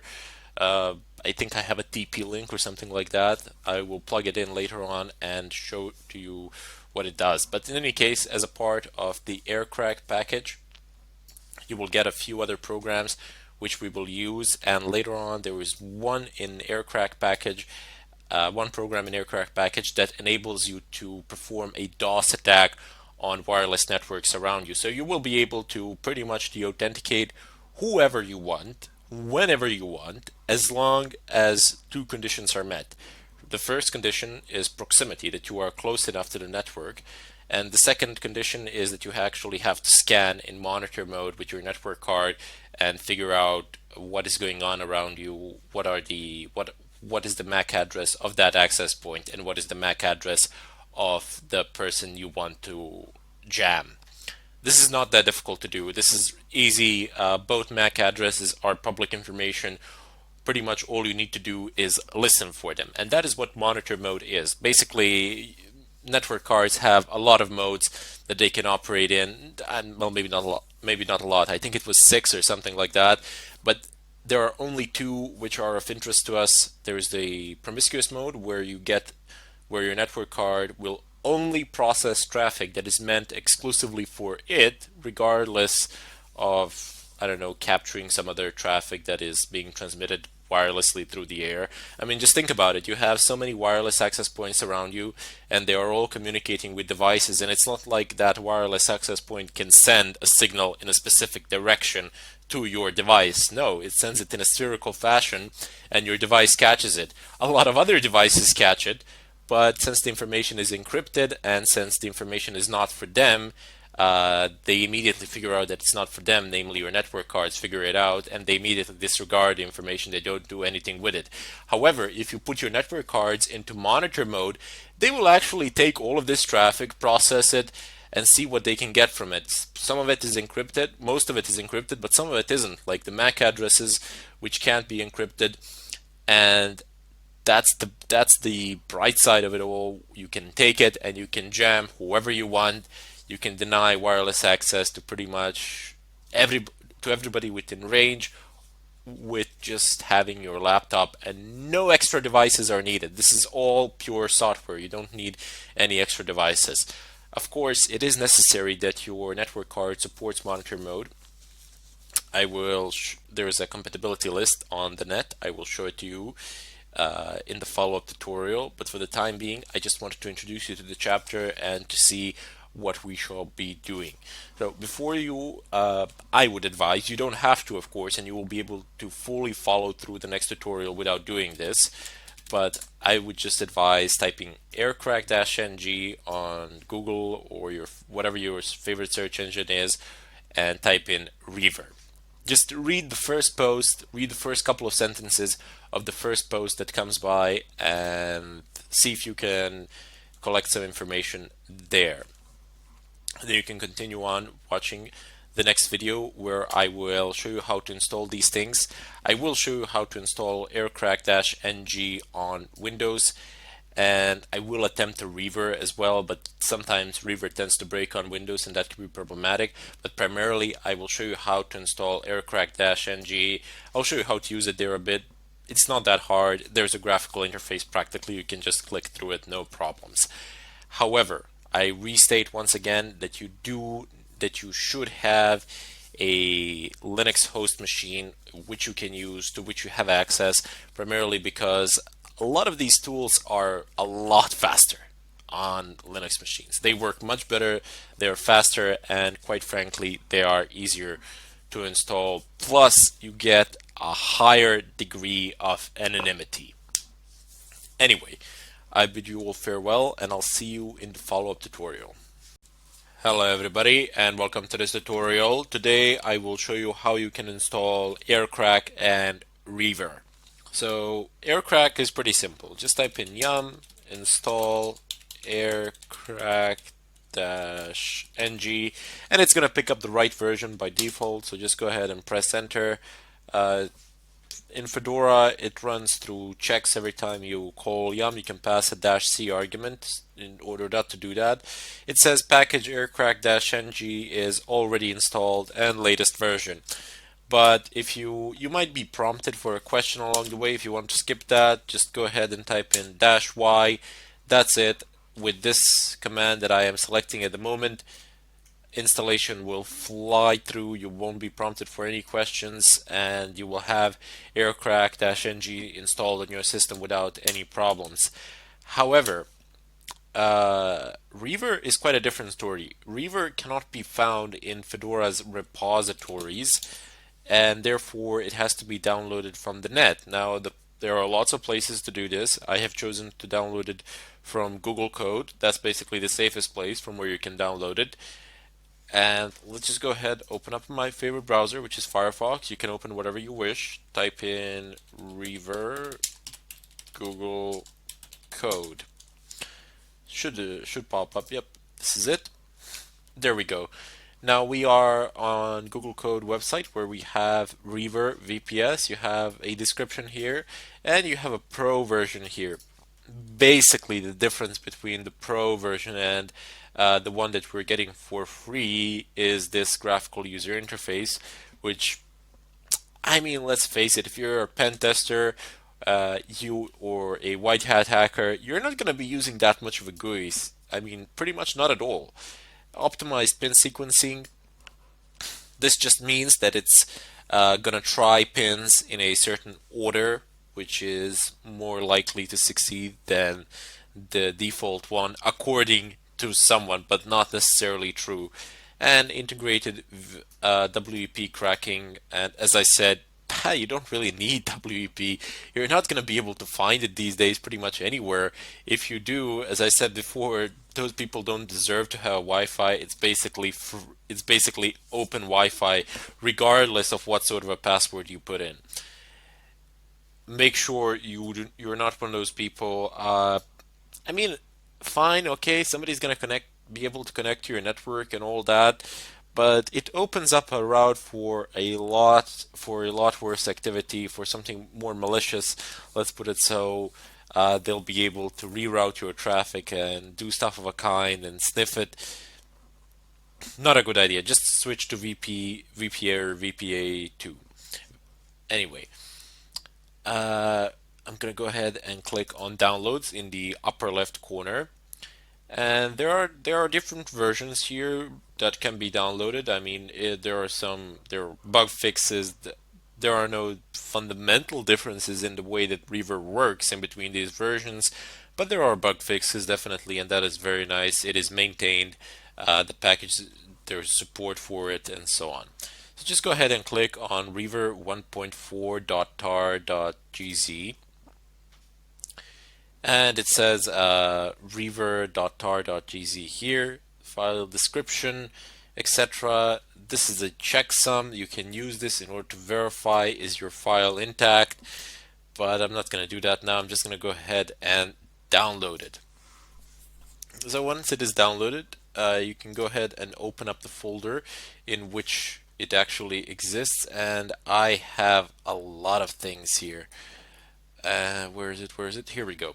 So it says I have different versions that I have downloaded from different sites, but if you find this package that I am selecting for you at the moment, it says Reaver 1.4 FC20. The letters are pretty small, and this is maximum that I can zoom it in. Uh, don't download it. It doesn't work that well at all. It tends to break, and the .rpm extension doesn't work quite as you would expect it to work. Just download it from Google Code and compile it from source. There's no reason why not to do it, especially when you have me showing you in detail how to do it. So just go ahead and double click on this file. You can extract it with a through a GUI method. It's far simpler. You can also extract it through the terminal, but I'm just going to go ahead and use GUI for this occasion. This is one of the advantages of Linux over Windows. By default, it will be able to unpack pretty much anything. Zip, tar, uh, WinRAR, whatever, it's going to be able to unpack it, no problems, which is fantastic. No extra installation needed. This is all installed by default. So let's just go ahead and click on extract. Now where do I want it to extract? Let's say to desktop, because I'm going to delete it anyway, as I already do have it installed. So just go ahead and press OK. And right. No, give me desktop. Sorry for this. Okay, and yeah, I've just issued just told it to do it twice. Oh well, apply to all, overwrite. We're not gonna lose a lot of time there as the extraction process is relatively fast. Okay, so let's just go ahead, go back to our terminal, navigate over to desktop. Oops, desktop, and I imagine I have a lot of things there. Nope, it's not this one. Okay, so cd home chronic desktop, enter ls, and do I have it here? Yep, there we go. So clear, oops, clear. Let me just show you that I do in fact have it. Ll. It's much neater if I do it like this, and there we go. Reaver 1.4. Let's navigate over to that folder. Reaver 1.4, clear the screen, list the contents of the directory, go to docs first. Let's just go ahead and see what is there. And like, you might think that I am some sort of an expert or something of a kind, and that I just do these things out of my head. No. People create README files for a reason. They are there to be read because the developer has left specific instructions on how to do something. So let's just go ahead and cat it. Excellent. So the following are Reaver source files. So it has the description of what is located in each one of these files. So you have 802.11.c functions for reading, sending, and phrasing. 802.11 management frames. 802.11 is a standard, as I said before. But look at this. Look at this. The developer has actually, well, these are useless things for the time being, but the developer has actually left the entire installation process here. You have every single command that you need to run explained in detail what it does and how you can type it in and execute it. This is wonderful, and that is why I say when you download something, when you unzip it, just go ahead and find the README file. It's there for a reason. People do tend to leave instructions there on how to do something, and they've most likely encountered the same problems that you might have encountered, so you can even see possible solutions. Anyway, you can check this inscription out, or not an inscription, but the text. River is only supported and only supported on Linux platforms. Requires libcap, this libsql SQLite3, and one more. Can't really pronounce this. And can be built and installed by running the following commands. So execute the configuration script, make install. That's it. And it even tells you how to actually uninstall it. So they're there for a reason. Anyway, ls, of course, you cannot run the configuration file from here. You need to reverse course and go to source from, src. Let's see what is in there. There we go. We have configure, and you can see by default here it's executable. If I just give you a longer listing, configure, there you go. It has an X permission here, here, and here. So the user has it, the group has it as well. Anyway, type in dot slash configure. So now it's checking for stuff. It has its dependencies without which it cannot function. Type in make. Up, there we go. It's running through. So I didn't do anything out of my head here. I just went on the web. I found the safest place I can find to download the code from, and I'm compiling it here as the creator, as the developer of the code instructed me to do it. And the instructions aren't that complicated, it's just 3 commands. And the final command is make install. Now it's going to give me a lot of errors here. Well, not errors, but warnings primarily, because I already have it installed. And see here it says RM. I need to clear this out and then be able to install this. But that's not going to happen, primarily because I do have Reaver installed. So let's just go ahead and check one more time if there's anything else that we've left out, if I can reach it. Down below. Yep, there we go. So no, I haven't left anything out. Basically, the last command for you will run. For me, it won't, primarily because I already have Reaver installed on my system. If there are any problems, feel free to post it in the question section. I will be more than happy to help you out. Let's just go ahead and clear this out. Let's test it. Let's see. So type in Reaver -- help. Excellent. It is installed. It is functional. It is responsive to our commands. And here is the syntax for Reaver. This is the basic syntax. Of course, you can pass all of these arguments to it, and there are quite a lot of them. Basically, what you say is -I for network interface and -B for BSSID, or for the MAC address. Simpler put quite simply, for the MAC address, here you have it. This is just a sample MAC address that has been generically placed here. And of course, we have, even for Reaver, -VV for double verbose output, which is fantastic. Let's just go ahead and clear the screen. That was a way in which you could have installed Aircrack and Reaver in Linux. But just in case you are a Windows user, I'll show you how to do it in Windows. Until then, I bid you farewell.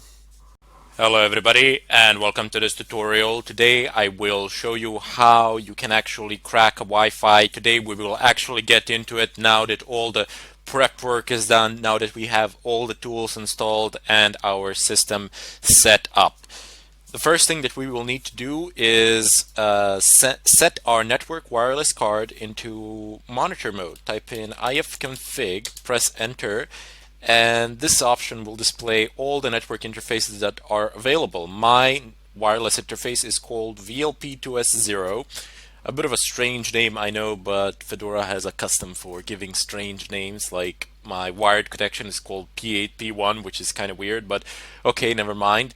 Just see which one's your is and how is it called and adapt accordingly. Anyway, I'm going to use VLP2S0 in order for me to configure it to function in monitor mode. There are two ways. So the first one is what I usually use to set it in monitor mode, and the second one is what I usually use to actually check if there are any problems of whatsoever. So go ahead and type in ifconfig again VLP2S0, which is the name of my wireless network, which is the name of my wireless network card, and type in down. Let's shut our wireless card down completely. Let's turn it off. And now we can do some modifications to it. Type in ivconfig VLP2S0 mode monitor. Again, ifconfig VLP2S0 up, and now our network card is configured to function in monitor mode. While on the other hand, while before this it was functioning in the promiscuous mode, there are several names for it, but promiscuous mode is the most common. And the difference between the two operating modes is that one mode and there you go, I have my wireless connection deactivated in the upper right corner. The difference between the two modes is that in one mode, wireless cards or general network cards are configured to accept all packages regardless whether they are meant for them or not, and in promiscuous mode they will only accept packages that are meant specifically for them. Now I'm going to go ahead and clear the screen, and I will finally start using some of the software packages that come with Aircrack. I have a list of commands here for you which we will use today on my right side, and we're going to use a few other ones, but these are the basic ones. These are the ones that you absolutely need to know. So let me just go ahead and type in airmon-ng check VLP2S0. I want to see if there are any possible processes that could cause problems, that could cause interference, and I see that there are quite a bit of them. Now, one of the first things that you need to kill is the network manager, or you should, because even though it doesn't actually directly interfere with the functioning, it does spawn some other processes that might interfere, like your active internet connection here, the DH client, especially if your network manager is configured to automatically connect to a certain network or to a wired network that you've plugged into your computer. So let's just go ahead and kill. I'm not going to take any chances today. I'm going to go ahead and kill the network manager, and then I will start killing the rest. So let's repeat the airmon-ng check. Excellent. Now I have a few more of these. Next one to kill.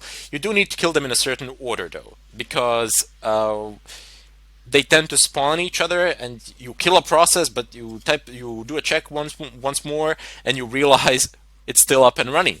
Even though you've killed it as root, it will kill it, but it will restart it as well. Let's just go ahead and kill the DH client as well in order to prevent any interference.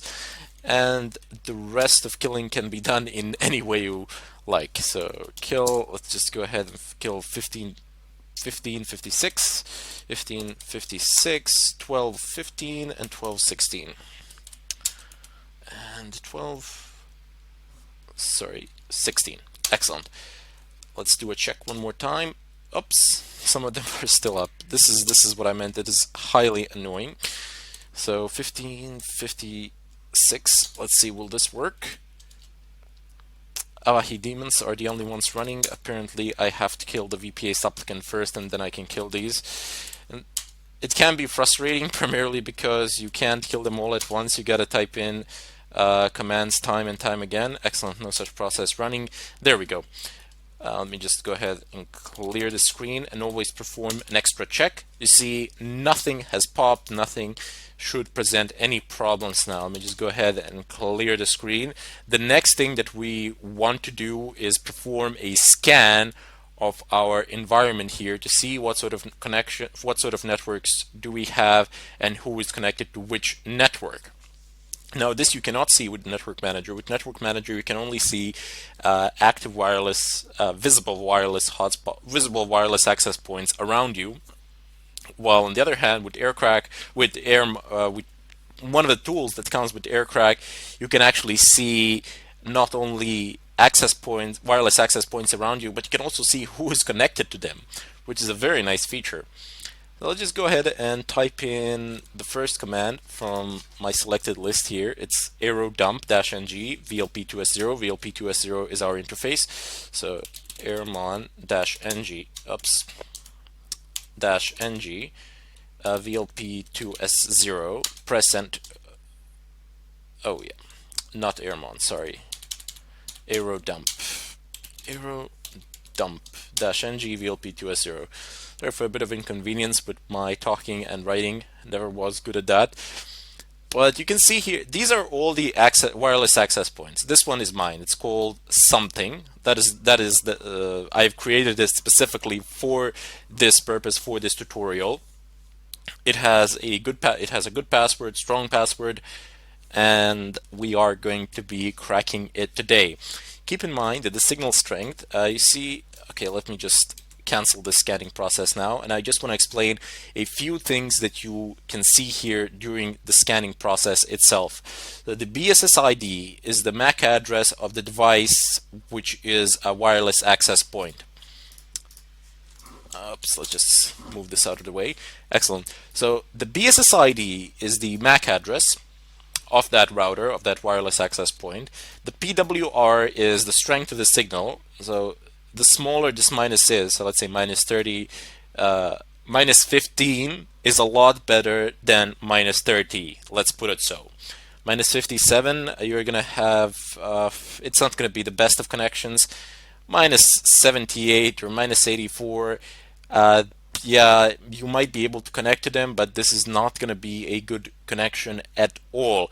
However, even though the signals are this weak, if you have a good enough wireless card, you will be able to perform the authentication, and therefore I will be able to render any of these networks that you see here pretty much inoperable. But that we will do in the later tutorials. For the time being, I just want to show you one of the ways in which you can actually crack the VPA2 encryption.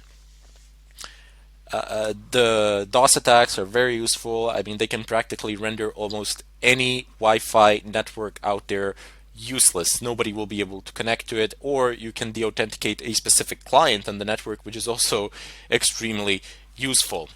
So let's just go ahead and clear the screen. Once again, I will run the arrow dump, and I will expand this terminal so we can see some other things as well. So it says something, it's 90F6. I am looking for something to be associated with 90F6, and that is what I shall use in order to actually deauthenticate, because we are looking for a four-way handshake. It will appear in the top right corner. There we will be able to see all the packets that are coming in, and there we will be able to actually capture a file and see what is going on. But that is not possible to do at the time being, primarily because we are scanning for pretty much every single network out there, and I just wanted to show you how it looks like. The next thing that we need to do is perform a specific scan. So now we will be targeting this network here, as it has a good signal, and more importantly than that, I have a permission to do whatever I want with this network, as it is mine. These down below are not mine. Also keep in mind that we are not doing anything illegal here, anything of a kind. Everything that you see here is pretty much public information, because this is what all the Wi-Fi routers around me are broadcasting. They are broadcasting their MAC address, and they are broadcasting the name, basically. The ESSID name is not a technical term. ESSID is the term, but everybody, I don't know, refers to it as a name of a wireless access point or something of a kind. Anyway, as I said, all these are public information. This is all that Wi-Fi spots around me are broadcasting, and this sort of information you can also see on your cell phone by just using the network manager, or you can use a network manager in your computer and you will see pretty much the same things. You will see that it's VPA2 encryption, you will see the MAC address, and you will see the ESSID. Of course, this is the ESSID will be the first thing that you see on the network. Also, you will see the channels as well. These stuff in between, you don't have to worry about those. They're not that relevant for our purpose today.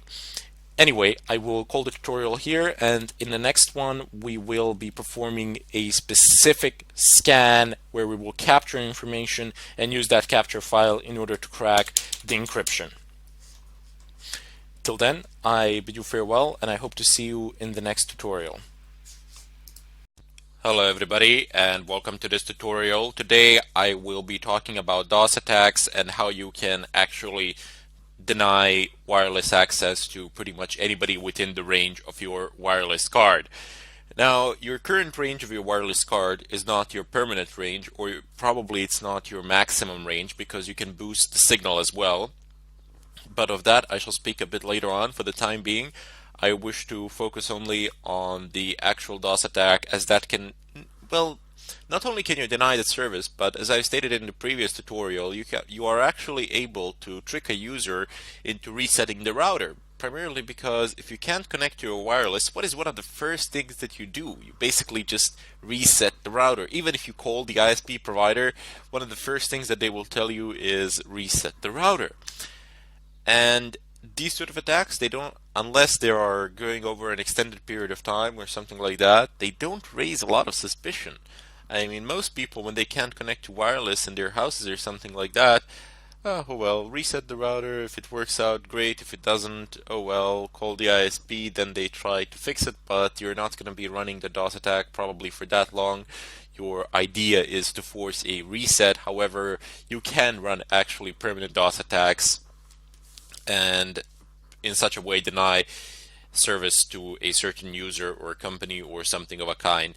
There is no known way to actually stop this.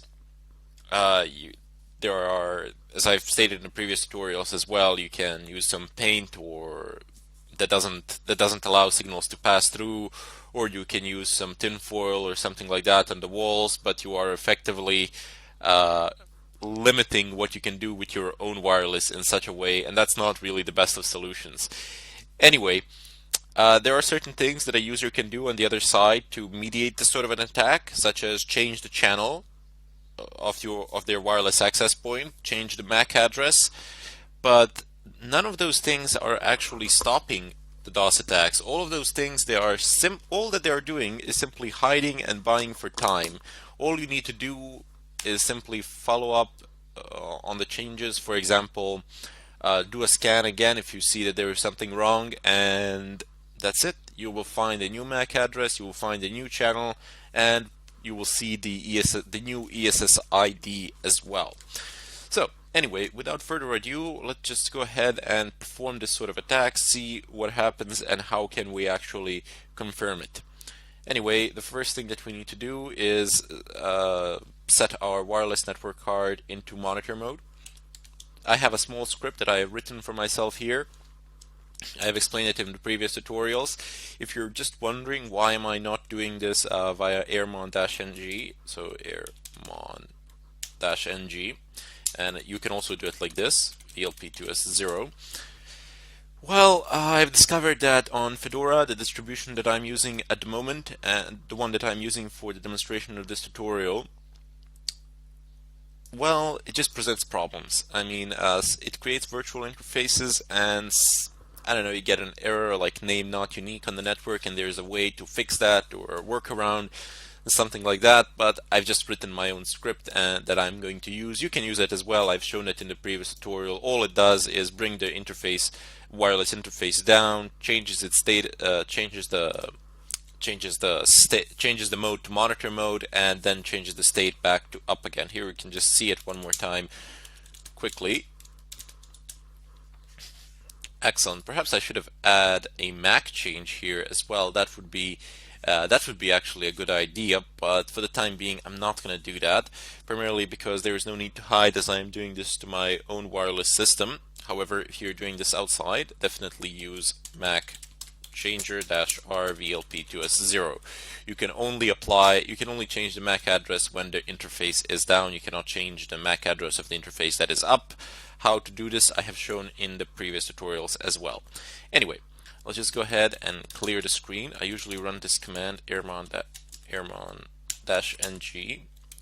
check VLP2S0. I use this not to initiate the monitor, not to set the monitor mode, but rather instead to perform a checkup to see if there are any programs, any processes out there within my computer that might cause problems or interference. Apparently there are none. If there were, once you run this command, it would give you the PIDs of the processes and you could kill them easily. No problems there.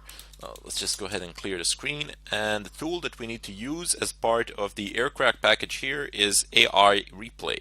So before we actually start doing that, we will of course need to perform a scan with a tool that we have used previously. So air dump, I have no idea why they call it. So air dump-ng VLP2S0 present. Oops. Aero dump. It's aero dump, sorry. I always make a mistake there, but you can just use tab as I've shown and it's gonna work out well for you. So apparently I have some open access points here as well, and I have noticed a very strange thing. When I perform these scans during different times of day, the signal strength varies and the amount of wireless access point also changes. I'm just gonna stop this because there are too many of them now. The wireless access point, the amount of wireless access point changes and the signal strength changes. What I've noticed that people are doing is that they actually turn their Wi-Fi's off during certain times of the day when they are not there or when they are not using it or something of a kind. And that is a very wise precaution. I mean, that's a very intelligent thing to do, because if there's nobody in your house, if there's nobody using your Wi-Fi, there is literally no reason for you to leave it online. Just pull the plug. Simple as that. You increase the safety of your home network exponentially. Primarily because not only are you permanently invisible during certain periods of time, but you are also effectively limiting windows of opportunity for anybody to attack you. And that can cause a ridiculous amount of problems to an attacker. Anyway, so over here I have my wireless interface. It's called something.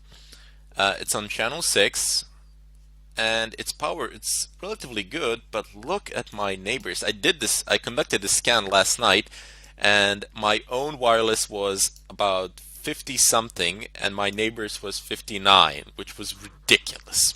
I'm guessing this guy is right next to me or right below me with an antenna attached to the ceiling or something of a kind. I have no idea, but he's getting like a really strong wireless signal.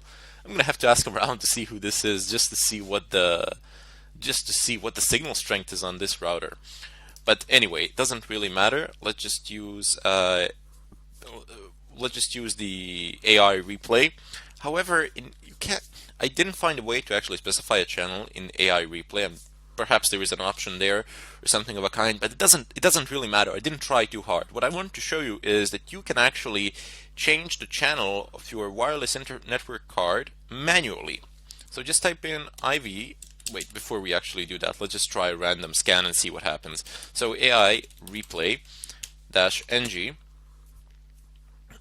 and here we're going to need to specify -0. So -0 is from the list of arguments that I do believe that I've showed previously, but doesn't really matter. So you see in the help menu you have deauthentication, you can use -0 instead of that. Fake authentication, you can use -1 instead of that, and so on and so forth. You don't actually need to type in the whole command, rather instead they've enumerated them, so it's a lot easier to actually use. Anyway, we're going to say -0 and space, it says count. So how many deauthentication request you want to send. You can specify a number. It can be a very large number here, or you can just say 1 for a single deauthentication for capturing the WPA2 handshakes. Well, you're probably going to need more than one, but doesn't really matter. I usually have a tendency to place a 0 here. 0 tells it simply do it continuously. So you can just do it until you feel satisfied or until you've achieved your purpose, and then Control C to actually cancel it. No big deal there. Anyway, after that we need to specify a -a option, which is the BSID. And then in addition to that, we need to specify the interface that we're going to be using. Press enter, and there we go. So it says here on channel 3, but I know for a fact, and you can scroll up, you can see here something, it says channel 6.